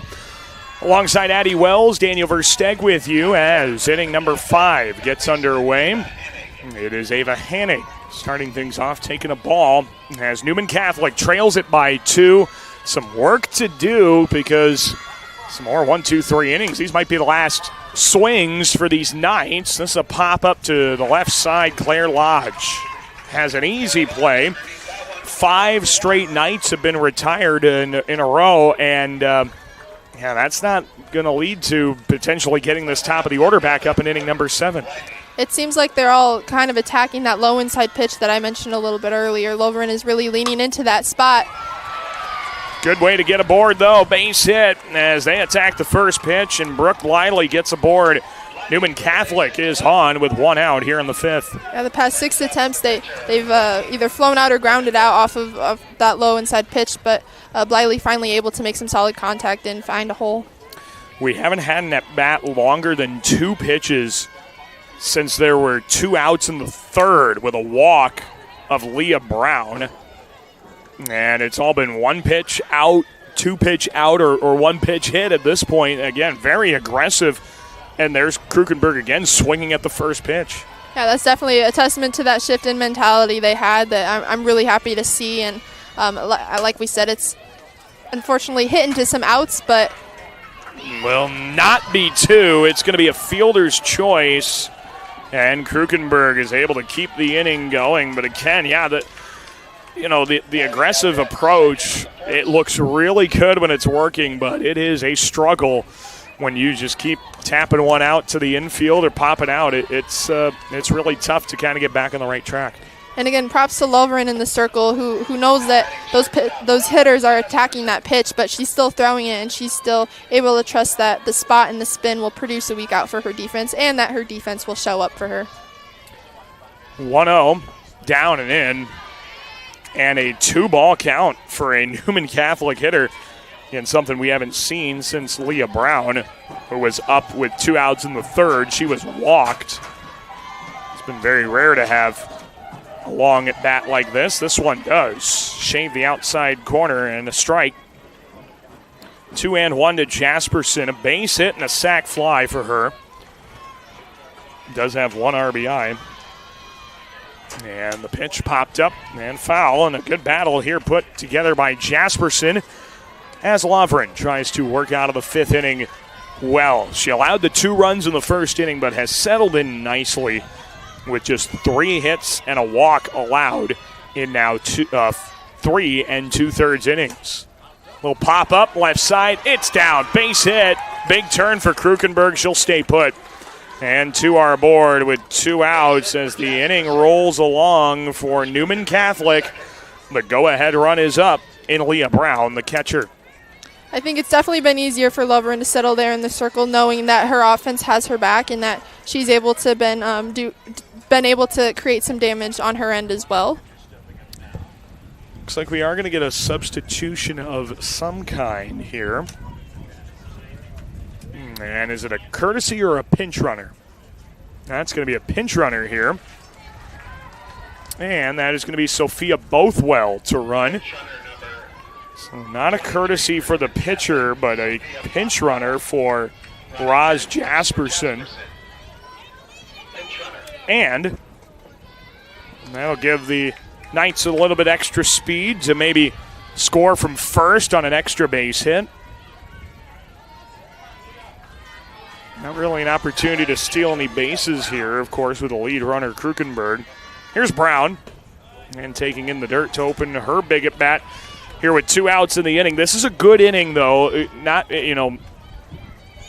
may not necessarily lead to runs, but it will give you the opportunity to get up to the top of the order again at some point here in 7 innings. It will produce runs, though. It goes the other way for a base hit. Krukenberg scores, and it's a 1-run game. A big 2-out RBI knock for Leah Brown. Yeah, that was a beautiful single to right field and perfect read there as well. Like, you know it's heading to oppo field. You've got to score on that ball. And a great idea from Coach, too, putting in a pinch runner there. And now you've got the tying run 60 feet away. Devin Heeman back to courtesy run as well. So you got a lot of speed on the bases here for Newman Catholic. As you mentioned, the tying run sitting at third base. 2 outs. Got to get another big base hit for Tess Weiner here. 0 for 2. Pop out and a ground out. Can she come through and tie this one up? That one misses just upstairs. And the at-bat opens with Weiner ahead in the count. So this is where seasons are made or broken potentially. Late inning. Traffic on the bases, down a run. Bouncing ball, back up the middle, base hit, we're tied. Clutch, 2-out knocks for Newman Catholic. And the Knights tie it up at 4 with the Weiner base hit. Yeah, that's a tough play for the Clarksville defense to make. It bounced so high, it was right over Lovren and straight up the middle. You really can't do anything about that. So a great piece of hitting from Weiner there to push another one across, and now we're tied back up at 4. You just never know what you're going to see here in Fort Dodge. A really good inning put together by Newman Catholic, and now you still got a runner in scoring position. You got a chance to take the lead as well. As, of course, you're seeing the conference there with Clarksville and their head coach, Katie Berman, wanting to talk things over. She's been the head coach of this softball program for 11 years and has taken them to all but one of their program's state tournament appearances. They made it in 2004, and now this is the the 6th time they have made it to state under Coach Berman. Really impressive showing for this Clarksville program, and they've been in these big spots before. The number 2 seed trying to keep it a tie game going to the bottom of the inning. Right back to Lovren, and she puts a squeeze on it. This inning ends, but Newman Catholic does its damage. 2 runs on 4 hits and 2 left. Newman Catholic ties it up. See what the Indians have for a response in the bottom of the inning. 4, 5, and 6. Due up for Clarksville next on the Girls Union Digital Network, powered by Mid-American Energy. Here in Greater Des Moines, we're the unexpected sports mecca that feels like home. We are the big ballers, the little kickers, the underdogs, and the bulldogs. We've got events wacky and wild, big and small, we host them all. That old sports cliche, nobody believes in us? Nah, when you come here, you'll believe. Because in Des Moines, only the S's are silent. Let's go! At Mid-American Energy, we're one company serving 1.6 million people who all need energy that's available 24/7. That's why we work 24/7. That's why we make investments in our systems that make us more resilient to extreme weather. That's why we generate power from all available resources to cover the variables in supply and demand. And that's why when the power is knocked out, we work around the clock to restore power to you. Mid-American Energy, obsessively, relentlessly at your service.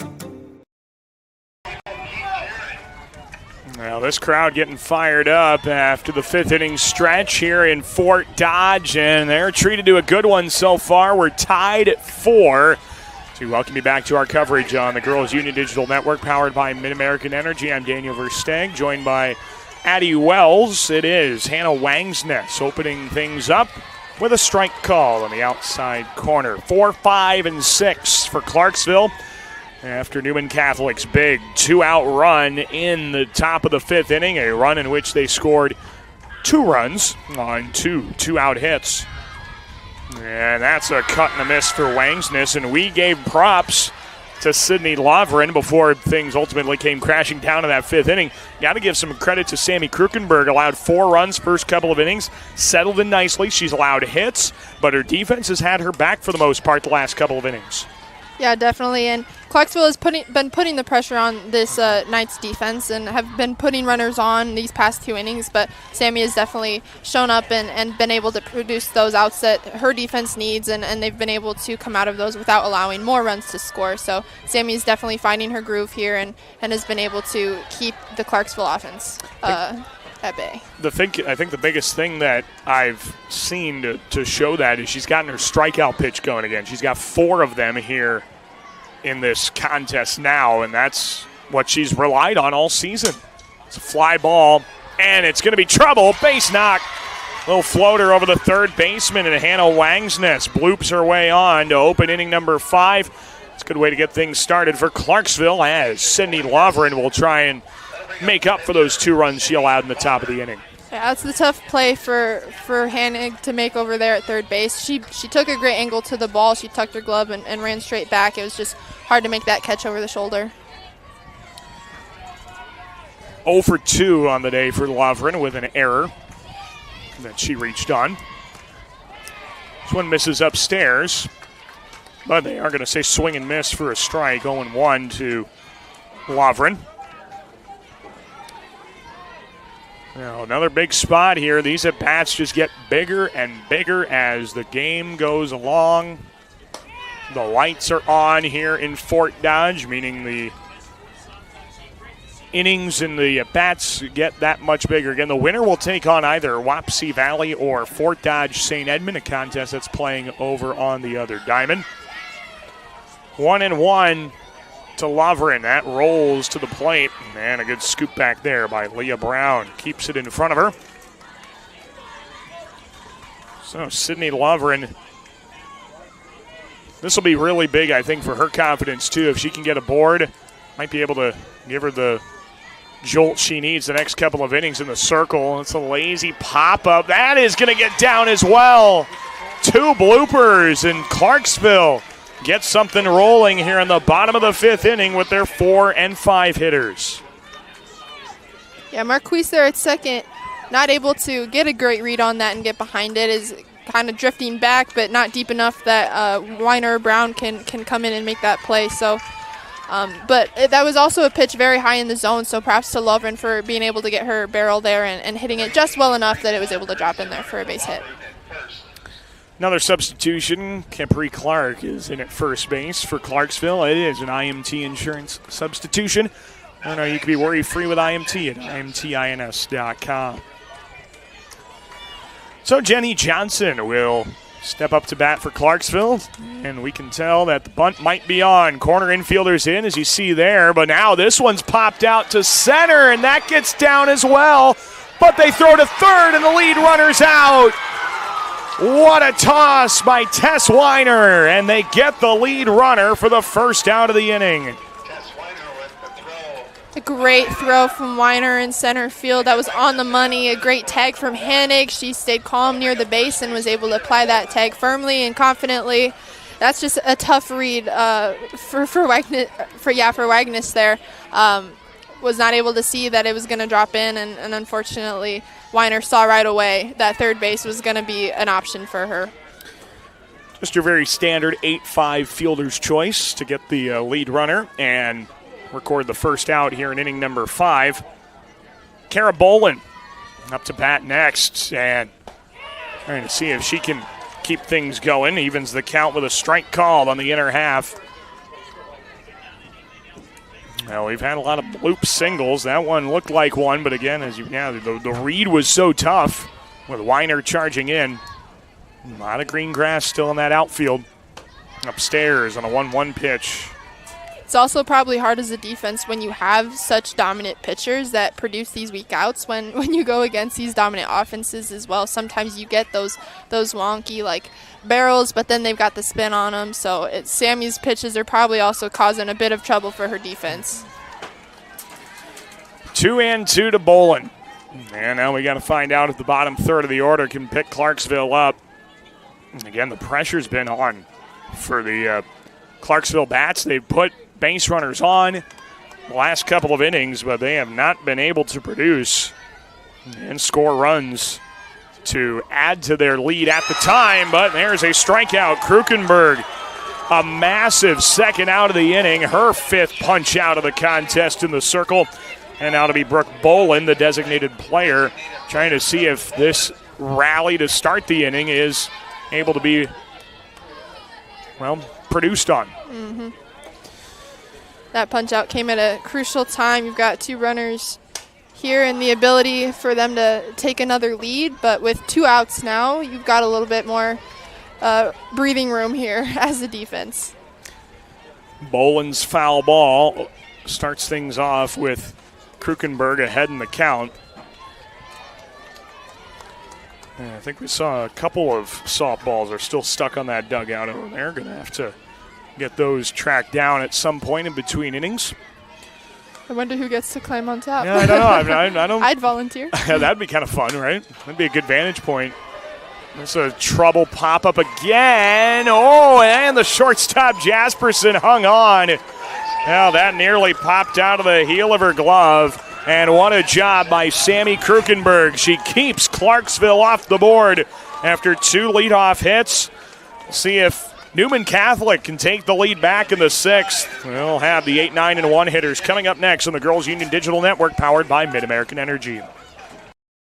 We know that carrying your groceries out to your car seems a bit old school. That saying hello and asking about your day feels like a thing of the past. Being best at fresh, it's not just a fad. Serving high-quality meat at affordable prices?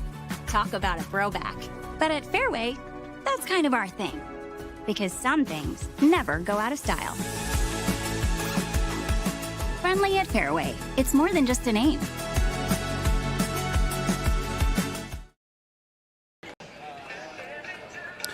The Iowa Farm Bureau knows that strong schools build strong communities, and that's why they proudly support the Iowa Girls High School Athletic Union and this inspiring girls state softball championship. By supporting Iowa's youth, they're helping build Iowa's future. And the future looks bright with some of the great athletes that are on this playing field and have been on this field all throughout the last couple of days. And we might have a pretty good one to finish off the day. We've really been treated all through the 5 classes, all throughout the quarterfinal round. Some really good games. If memory serves, I think we've only had 1 run rule this entire quarterfinal round so far. So. Yeah, really good games here. And, boy, if you're not planning on coming out for the championships and the semifinals the next few days, you are missing out. Some great games on tap here in Fort Dodge the next few days. Ground ball, gloved by Lovren. She made that look way too easy for the first out of the inning. Great snag there, but also a great hit from Marquise. She went right up the middle with it. It was hard hit. It's just a lucky grab there from Lovren, but a crucial grab there from Lovren to get the first out of the inning. Yeah, you want to try and set the tone in this inning, especially after allowing 2 runs in the 5th. Here's Anderegg, and that misses just inside, starting her off. Anderegg 0 for 2. Pop out, and she hit a missile over to third base that was gloved by Wangsness. Ground ball over to Wangsness again. This time she's got to throw to first to get out number 2. And Anderegg is retired. So at the top of the order, Ava Hannig will come up next with nobody aboard. 2 gone in a tie game in the 6th. Both offenses will be looking to push some more across here to avoid extra innings, but both pitchers have really settled in here, so now it's just going to be a matter of who can, again, make those adjustments and which defense can retain their composure. When we saw early on, kind of the approach was, okay, you get a base runner on, maybe we institute some small ball. The last few innings, it's been more swinging away. Can we maybe build a rally instead of just playing for 1 run? I have to imagine the strategy is going to have to come back to let's get 1 run here in the next inning and a half, because this late in the game, 1 run might do the job. I agree. I think it's definitely important to utilize those tools throughout the game. Even if they're not successful, it keeps the defense on their toes. It puts pressure on them to make the plays. Like, again, we've seen those bloops, but the bunts, it's hard to make those plays sometimes too. So I definitely think both offenses could utilize some small ball here, some other tools. But both are seeing the ball really well so far and fouling off a lot, putting a lot in play. Lovren's 1-2, and she fights it off. As you just mentioned again, another foul ball. Worth noting that Newman Catholic has not been struck out yet tonight.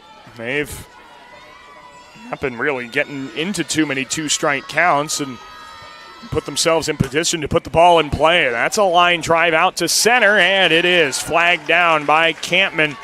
Paige Campman puts an end to the inning, and Newman goes down in order in the top of the 6th. Bottom of the inning upcoming. Clarksville is going to have their 9-1-2 hitters in a tie game at 4. Back after this on the Girls Union Digital Network, powered by Mid-American Energy. At Mid-American Energy, we're one company serving 1.6 million people who all need energy that's available 24/7. That's why we work 24/7. That's why we make investments in our systems that make us more resilient to extreme weather. That's why we generate power from all available resources to cover the variables in supply and demand. And that's why when the power is knocked out, we work around the clock to restore power to you. Mid-American Energy, obsessively, relentlessly at your service. Back to the Harlan and Hazel Rogers Softball Complex in Fort Dodge, proud host of the state tournament for a very long time, and we've seen some great games on this field today the last few years, and this is certainly another one of those that might go down as kind of one of those classics. It is Newman Catholic and Clarksville, and as you see, we are all knotted up in the bottom of the 6th inning. Kate Lodge will try and start something for Clarksville. Could be a big inning for the Indians. A run puts the pressure on Newman Catholic next half inning. A line shot to center, and Weiner is right there to put it away for out number 1. No problem, but now Clarksville is back to the top of their order for the 4th time tonight. It's a big out for the Knights here. Kate Lodge had that double back in the fourth inning, and now you've got one out with the top of the lineup up, so again, a little bit more breathing room here for Sammy. Chance to get down, and it does. Claire Lodge has her 2nd hit, and it comes with 1 out here in the 6th inning. A really solid single to center. And now it'll be Emily Mann-Warren with Paige Campman on deck. This is the part of their order that has done a lot of damage. Again, really the entirety of the top third of the lineup. These 3 hitters have combined for 6 hits, 3 RBIs, double, a home run, and they've scored a total of 3 runs here in this one. Elite athletes, elite ball players. They'll definitely do some damage at the next level too at college. So definitely a threat here against Sammy. But Sammy was able to record at least 1 punch out here at the top of the order. So we'll see if she can adjust to them a little bit here, or if her defense will pick her up. Bunt out in front of the plate. Oh, it's a dead ball from our home plate umpire. She was out of the box. And she is out at home plate, meaning the runner Claire Lodge will have to retreat back to first. They're going to say the bunter, Mann-Warren, had stepped out of the box when she made contact, and a crucial 2nd out there for Newman Catholic. Campman bats with 1 on. Yeah, that's huge for Newman now, having 2 outs and only 1 runner on. But again, that was a beautiful bunt otherwise, and that definitely put the pressure on the Knights there. And that could have been a huge momentum step forward for Clarksville as well if she were safe on that. Big swing and miss there for Campman. Holds the single season RBI record for Clarksville, now at 56 and counting potentially. It's really awesome that she gets a chance to play here at the state tournament. Missed her entire sophomore year with an ACL injury and is really stepping up big for the Indians as she falls behind 0-2 with that pop-up. And, of course, probably trying to atone for some of her tough games at the state tournament. In her previous contest here in Fort Dodge, went 1 for 10. Her only hit was a home run, but wasn't able to produce as consistently as she would have liked on the state's biggest stage. She's already got a double and an RBI here tonight, behind 0-2, and keeps it alive with a foul back. Well, really big opportunity. There's no better time to come through than right now, as Paige Campman comes up in a tie game and a runner on. Yeah, if you're Campman, you know you've got a good bat. You know you've got a powerful swing. You're probably swinging to do damage to this ball, put it and put it in play hard. Outside, runners going, and it's off the glove of the shortstop, Jasperson. And I think she blocked the base anyway, but it is a stolen base for Claire Lodge. Another one there for Claire as she's into scoring position. Now, Campman probably doesn't have all the pressure on her to have an extra base hit. And time is called as the head coach of Clarksville, Katie Berman, wants to go over things here with Paige Campman and just kind of probably calm the nerves. I would have to imagine a lot of this is just saying, hey, now we just need a single. You just got to get it down in the outfield. A lot easier said than done, but certainly a reassuring thought there. Yeah, if you're Campman, you're probably really hoping that you're able to drive in that run there to give your team the lead going into the seventh inning there, especially as the home team. Right. But again, it's a game of failure. It's hard to always be producing. So she's definitely probably just trying to calm her down and remember to just rely on the fundamentals. Like, do what you do, hunt your pitch, and we'll be in a good shape. Big at bat for the junior. As Campman digs back in, she's already got 2 strikes on her. The 2-2.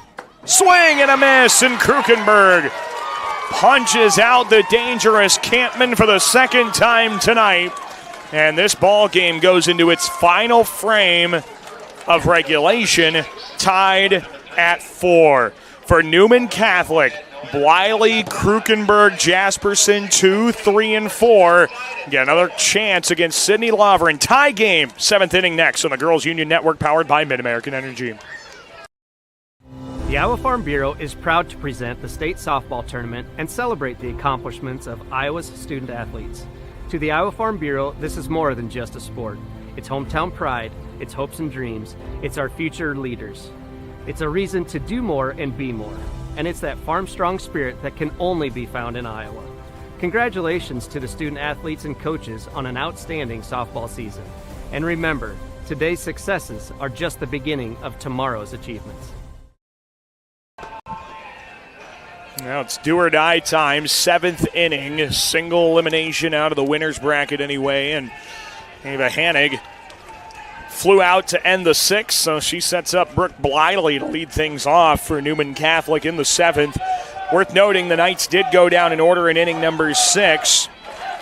After that happened to them in inning number 4, they turned around and scored 2 runs in the 5th inning. So, well, does that lead to some more here? We'll see. Bliley leads off and pops the first pitch. And not quite enough room for the catcher, Emily Manwarren, to track it down. Start things off 0-1. So Brooke Bliley, she's 1 for 3. Had a base hit as part of that 2-run 5th inning. It was actually put out on a fielder's choice for the second out of the inning. Ground ball the other way, off the glove of the second baseman. And Newman Catholic has the go-ahead run on base to lead off the 7th inning. Yeah, we've seen their hitters go to the right side of the field a lot, but that was going to be a tough play for Johnson there at second either way. So a great piece of hitting there from Bliley. Second hit for her tonight. And now Sammy Krukenberg tries to pick her up. That's a line shot the other way. Caught there. The throw to first is just late. And a line out to right retires Krukenberg. Bliley gets back to the bag safely. And now Roz Jasperson will hit again for Newman Catholic. Boy, they are really going the other way with these pitches from Lovren. And, as you mentioned again, hitting it hard, just not getting the outcome they want there. Yeah, there's really not much you can ask for. That was a beautiful hit. It was just unfortunately right to Jordan out there and right. So you just hope that it can find some green here. First pitch, Jasperson fouls that one back.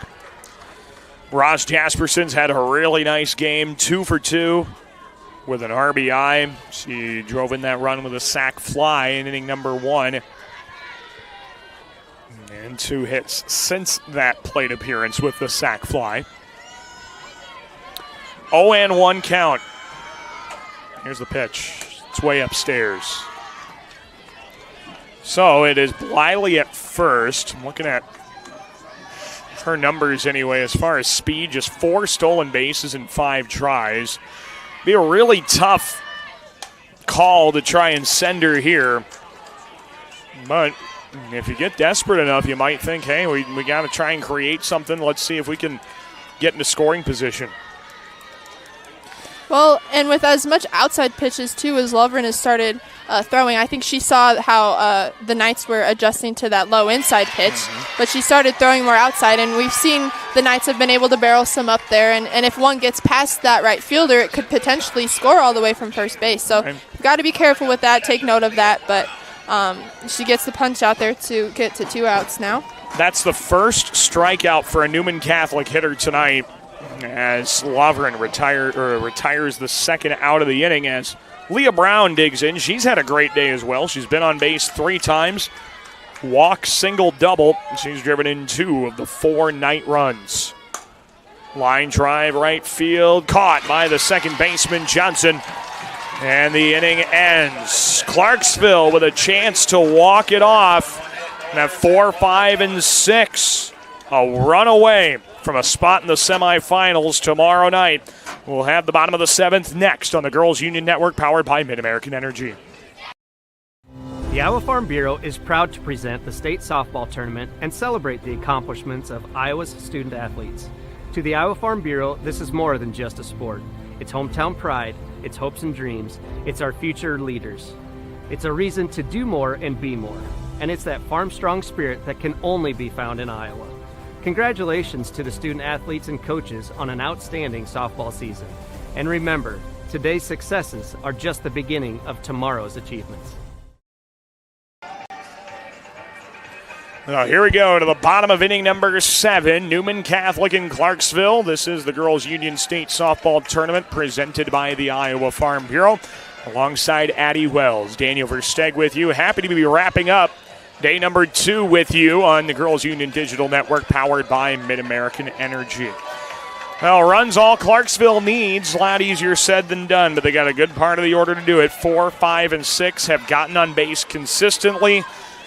But, Addie, I think it's going to take somebody in the bottom third of the order to come through with that big hit that sends Clarksville to the semis. I agree. As you mentioned, those 4, 5, 6 hitters, they've been able to get on several times, but none of them have been able to come across quite yet. So hopefully they can string together just enough, and maybe even the bottom of the lineup can step up a little bit and potentially push some across. But, again, now it's only going to take one. Right. Yeah, and the game would end right away. So just see what you can do. Obviously, the leadoff hitter reigns supreme here. This one misses, down and away, 2-0 to Wangsness. What a good take.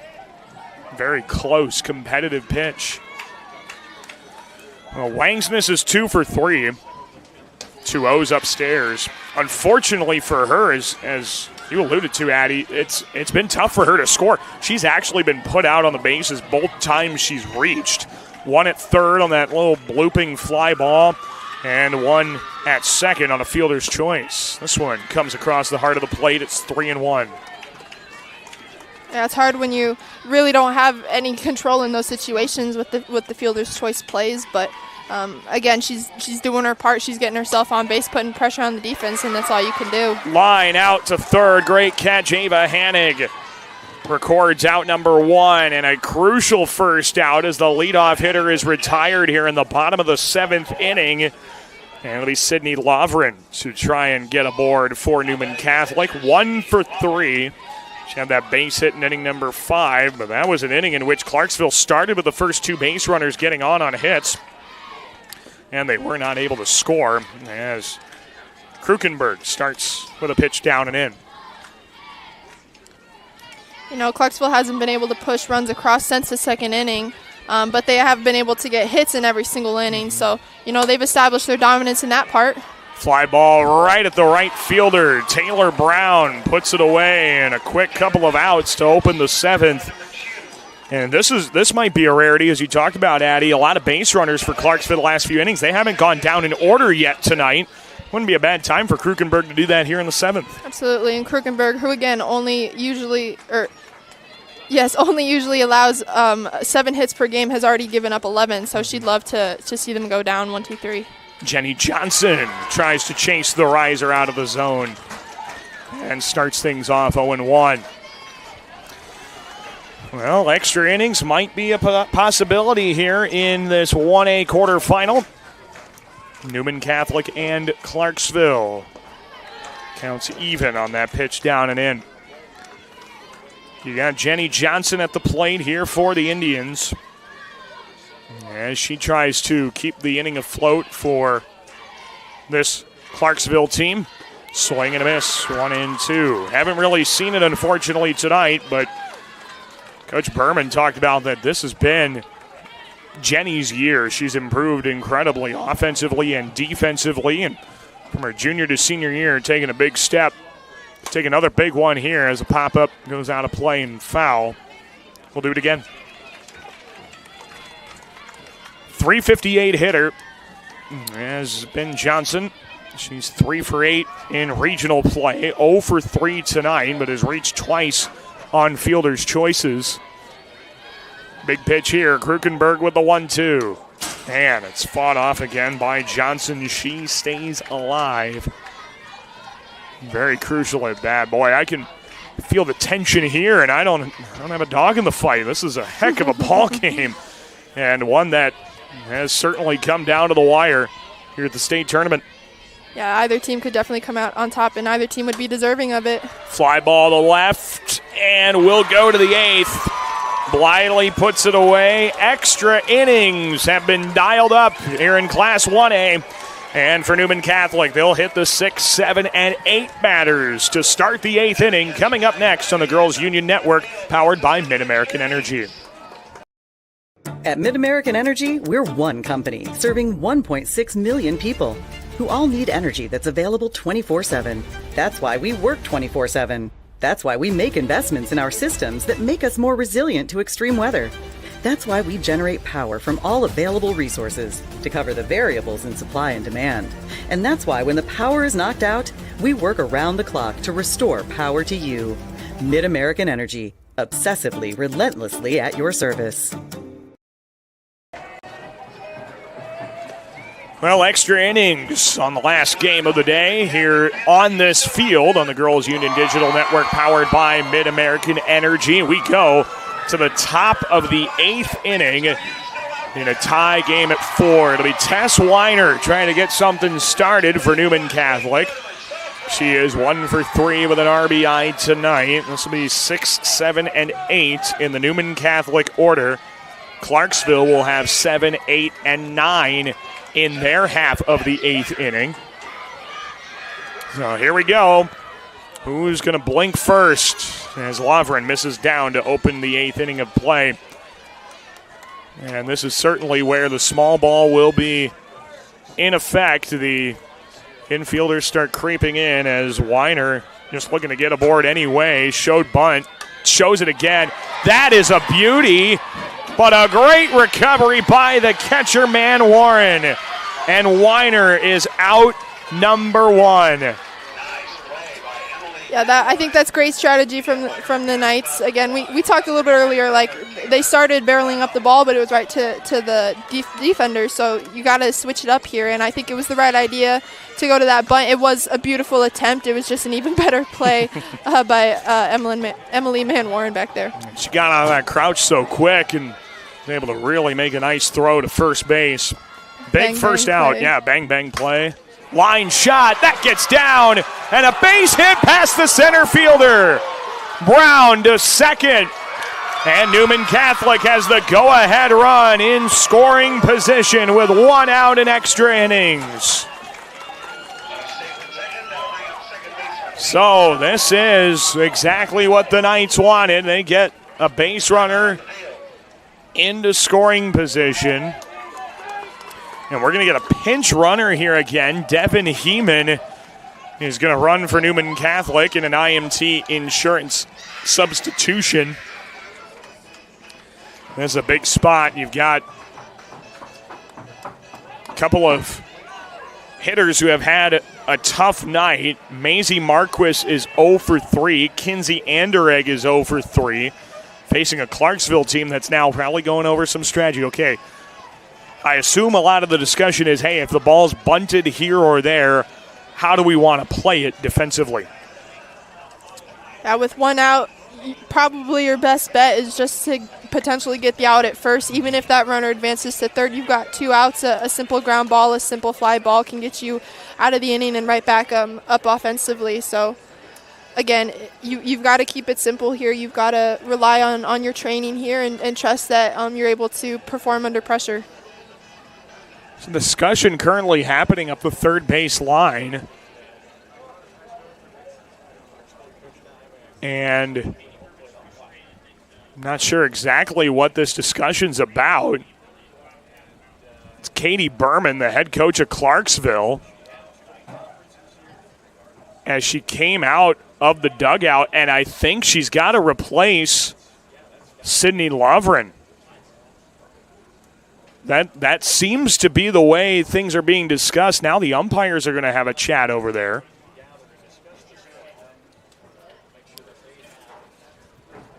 As Katie Berman leaves that discussion with our first base umpire, Kathy Munoz, with a very shocked look on her face. So I wonder if she's used her coaches' meetings. And yeah, I think we're going to get a new pitcher here for Clarksville. This is an interesting situation. Yeah, no kidding. What a wrench that has been thrown into this one. It looked like the center fielder Campman came in, but she's not pitched before. The only other pitchers that have thrown for Clarksville this year are Brooke Bolin and Eve Jordan.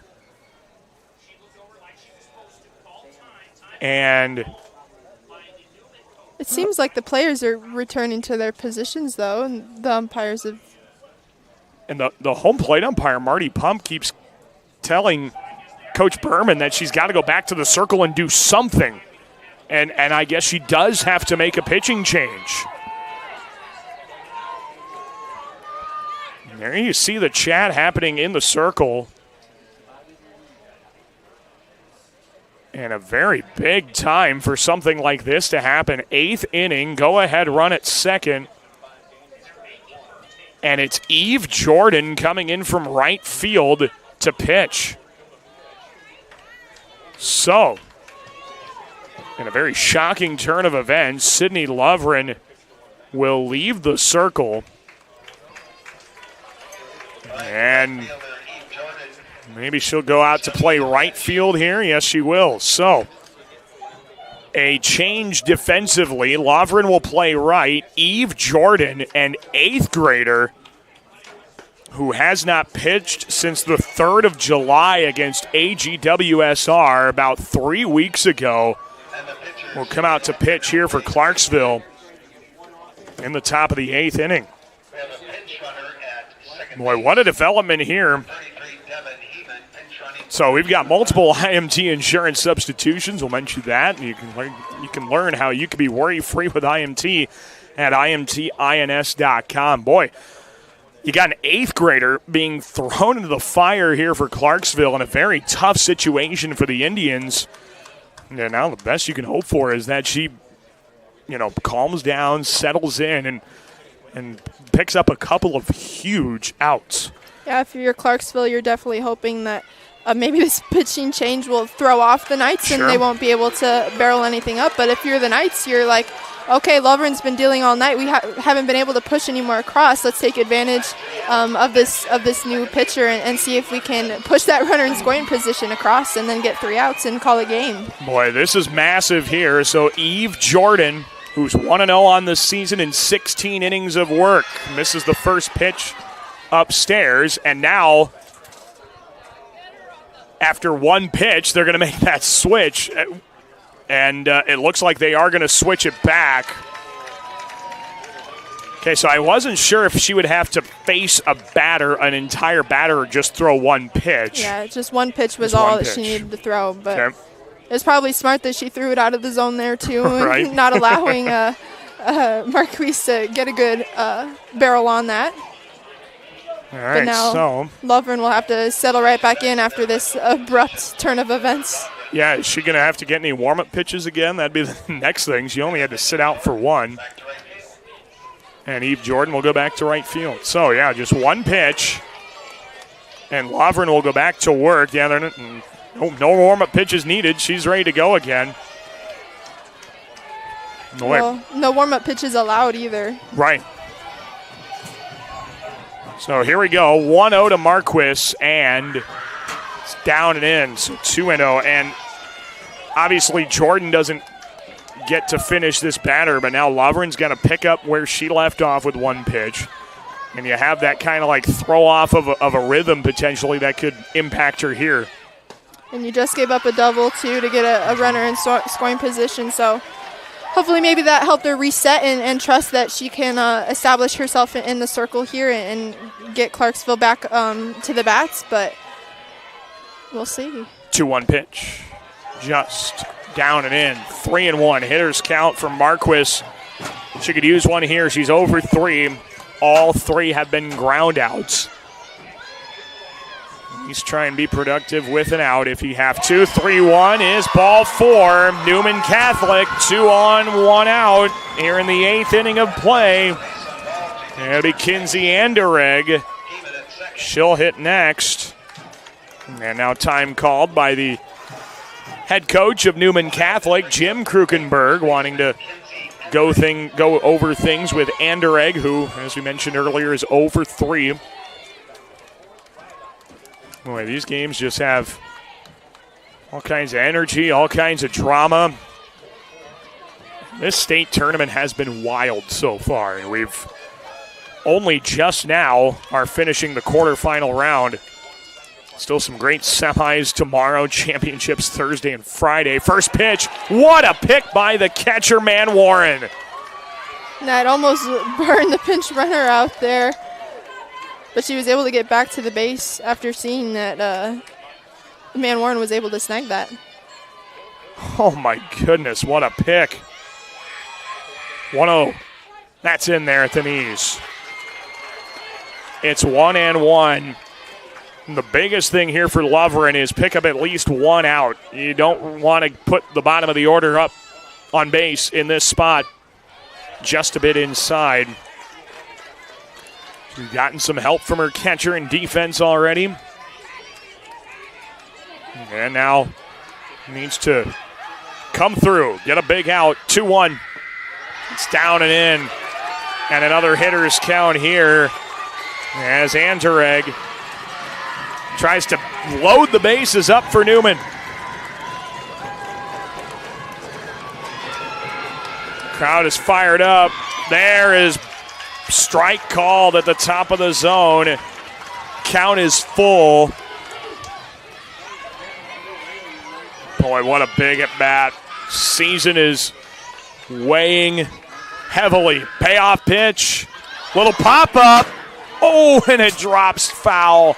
But you cannot applaud the effort of Emily Man Warren enough, who nearly made that catch about 20 feet up the line. That was a great attempt. She knew that she had, like, if she could make that play, that would change the momentum of this game right away.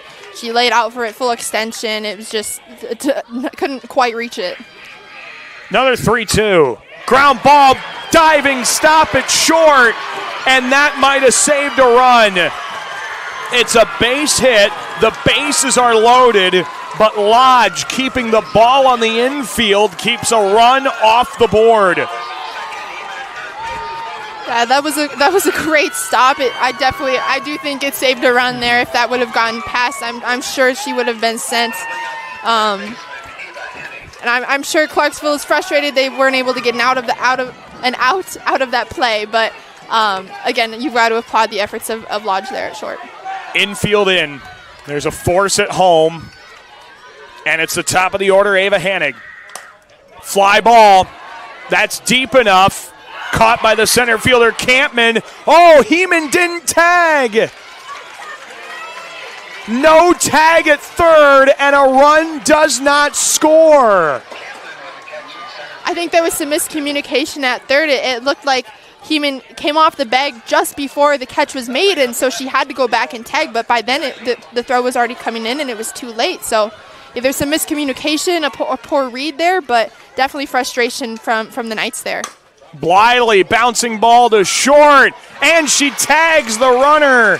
Marquis, the inning ends, and Newman Catholic strands multiple base runners.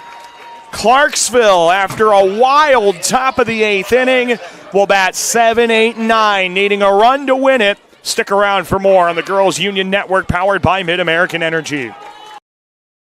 The Iowa Farm Bureau is proud to present the state softball tournament and celebrate the accomplishments of Iowa's student athletes. To the Iowa Farm Bureau, this is more than just a sport. It's hometown pride, it's hopes and dreams, it's our future leaders. It's a reason to do more and be more. And it's that farm-strong spirit that can only be found in Iowa. Congratulations to the student athletes and coaches on an outstanding softball season. And remember, today's successes are just the beginning of tomorrow's achievements. We're back to the state softball tournament in Fort Dodge as this final 1A quarterfinal on this field goes into extra innings. It is the bottom of the 8th inning. Clarksville can win it with a run. It'll be 7, 8, and 9. Kara Bolin, Brooke Bolin, Kate Lodge due up to hit for the Indians. This bottom third of the order has not produced a whole lot tonight. They are combined 1 for 8 with a double and a walk with a run scored as well. Krukenberg retired the Indians in order in the 7th as Kara Bolin skies one foul to open the 8th inning. Well, there is a different type of energy in this 8th inning here. You can feel it on both ends here. And like we said before, the bottom half of the lineup for Newman Catholic hadn't produced, but then they loaded the bases there. So again, when it's extra innings, when the season's on the line, when a state title is on the line, you've got to buckle down a little bit more. Here's the 0-1 to Bolin, and that bounces by. To that point, it felt like, okay, when Clarksville had the miscue with the conferences, the pitching change, felt like Newman was going to build momentum. Then they loaded the bases, had something going for them. And then you have the miscue at third, the ground out, and all of a sudden Clarksville feels like they're in the driver's seat potentially here in the 8th inning as the count grows to 2-1. Yeah, Clarksville definitely snatched the momentum there in that last inning with those last 2 at-bats, and they're definitely probably looking to run with that here, and the Knights are just hoping to settle back in and limit those miscues as they're on defense. 2-2 to Kara Bolin. She has been the most productive out of the bottom third of the order for Clarksville. She reached on a walk to open the 2nd and later came around to score on the Claire Lodge home run. Boy, what a big inning and a big game this has turned into. 2-2 fly ball in shallow right, and it is Taylor Brown there to put it away. It's the first out of the 8th inning. And Brooke Bolin, the designated player. Now, hold on. Maybe she won't hit. Nope, it's going to be Eve Jordan. I believe because of all the changes they had to do, they might have lost the DP flexibility there. Or maybe this is just a straight change that allows somebody to see the pitcher differently. Eve Jordan coming in to hit. And as far as the offensive stats for the 8th grader, she's hitting .321. She's been doing a pretty good job with 18 RBIs. She's one of the 9 Clarksville batters that have hit at least 1 home run this season. It's part of their record-setting power surge. Whether intentional or not, this is definitely a big opportunity for Eve Jordan here, and she definitely has the capability to do some damage. Yeah, she hits one pretty well down the right field line and foul. Well, maybe good to swing at the first pitch, kind of see what she's got and see if she can get around on one this time. 0-1 to Eve Jordan, an 8th grader. And it's taken below the knees. A better time for an 8th grader to have her signature moment. This entire bottom third of the order has been 8th grade hitters, which means they are only going to continue to develop and become an outstanding softball players. Ground ball, gloved at third. Hannig with a good throw to first. It's out number 2, and Clarksville has now had 7 hitters retired in a row by Krukenberg. So it'll be Kate Lodge, bottom of the order. She did have a double in inning number 4, but nothing came of it. Again, Clarksville has not scored since the 2nd inning of play. So they've gone 5 innings, threatening on a number of them, but not being able to score. Here we go in the next at bat, and Lodge slices one foul. Yeah, Lodge would be a big out here. Obviously getting them out of the inning, but you don't really want her on base, 1, because she's got speed, but 2, because then you have the top of your lineup up, especially Claire Lodge, who already had the home run off of Krukenberg. So they're definitely looking to prevent her from reaching base here. Ground ball, base hit into center. It's through the legs of the center fielder. That's going to roll to the wall. Lodge heads to third. And now the throw is wild. Lodge is coming to the plate, and Clarksville walks it off in the 8th inning. A Little League home run sends the Indians to the semifinal round.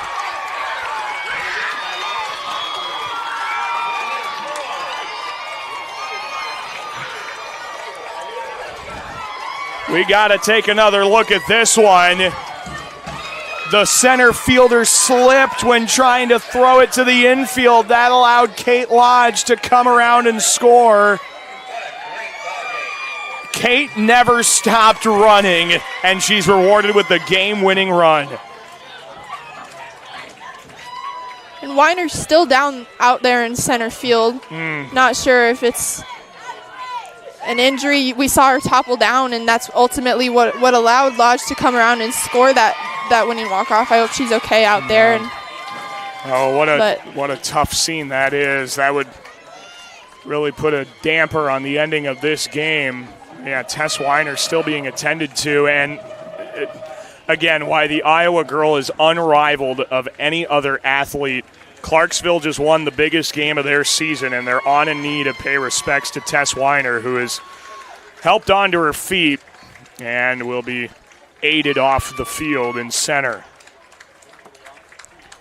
Not the way you want to see your season end here, but you've got to award the efforts of both teams here. We went to extras.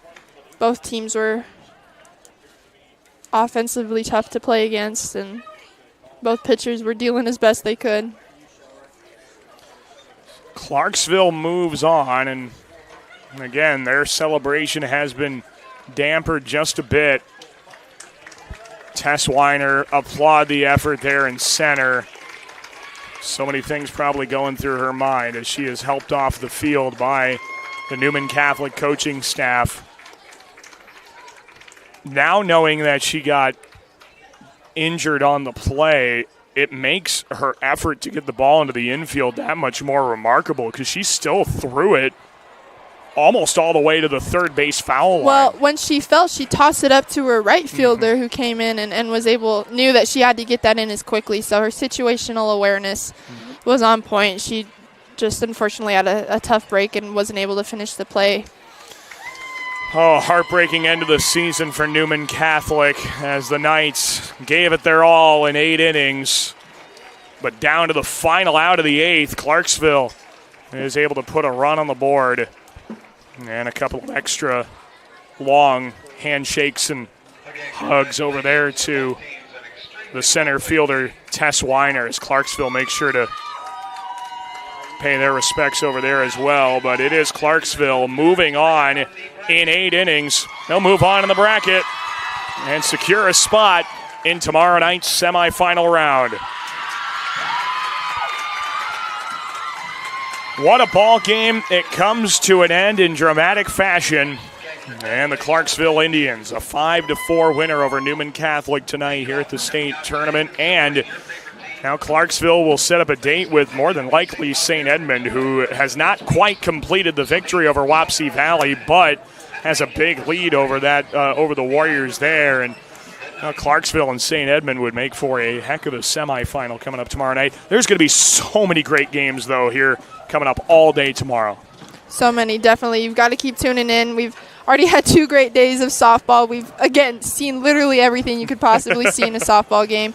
You've got to applaud the season that Newman Catholic Knights put together, the season that Sammy Krukenberg put together, but once again, Sydney Lovren ultimately kept Clarksville in this game a lot, and then her offense was able to secure the win for them. Final score in 8 innings, Clarksville 5, Newman Catholic 4. The Knights will head to a consolation game with a record of 24-6. Clarksville, a win away from their 30th, now 29-4. And again, we'll take on either St. Edmund or Wapsie Valley. Gales have a 10-1 lead, though, in the 7th inning of that quarterfinal contest. That will wrap up day number 2 on this field here in Fort Dodge at the Harlan Hazel Rogers Softball Complex. We want to thank you all so much for tuning in. For all of us here in Fort Dodge, for Addie Wells, I'm Daniel Versteg and the rest of our Girls Digital Network crew. You've been watching the Girls State Softball Tournament presented by the Iowa Farm Bureau on the Girls Union Digital Network, powered by Mid-American Energy.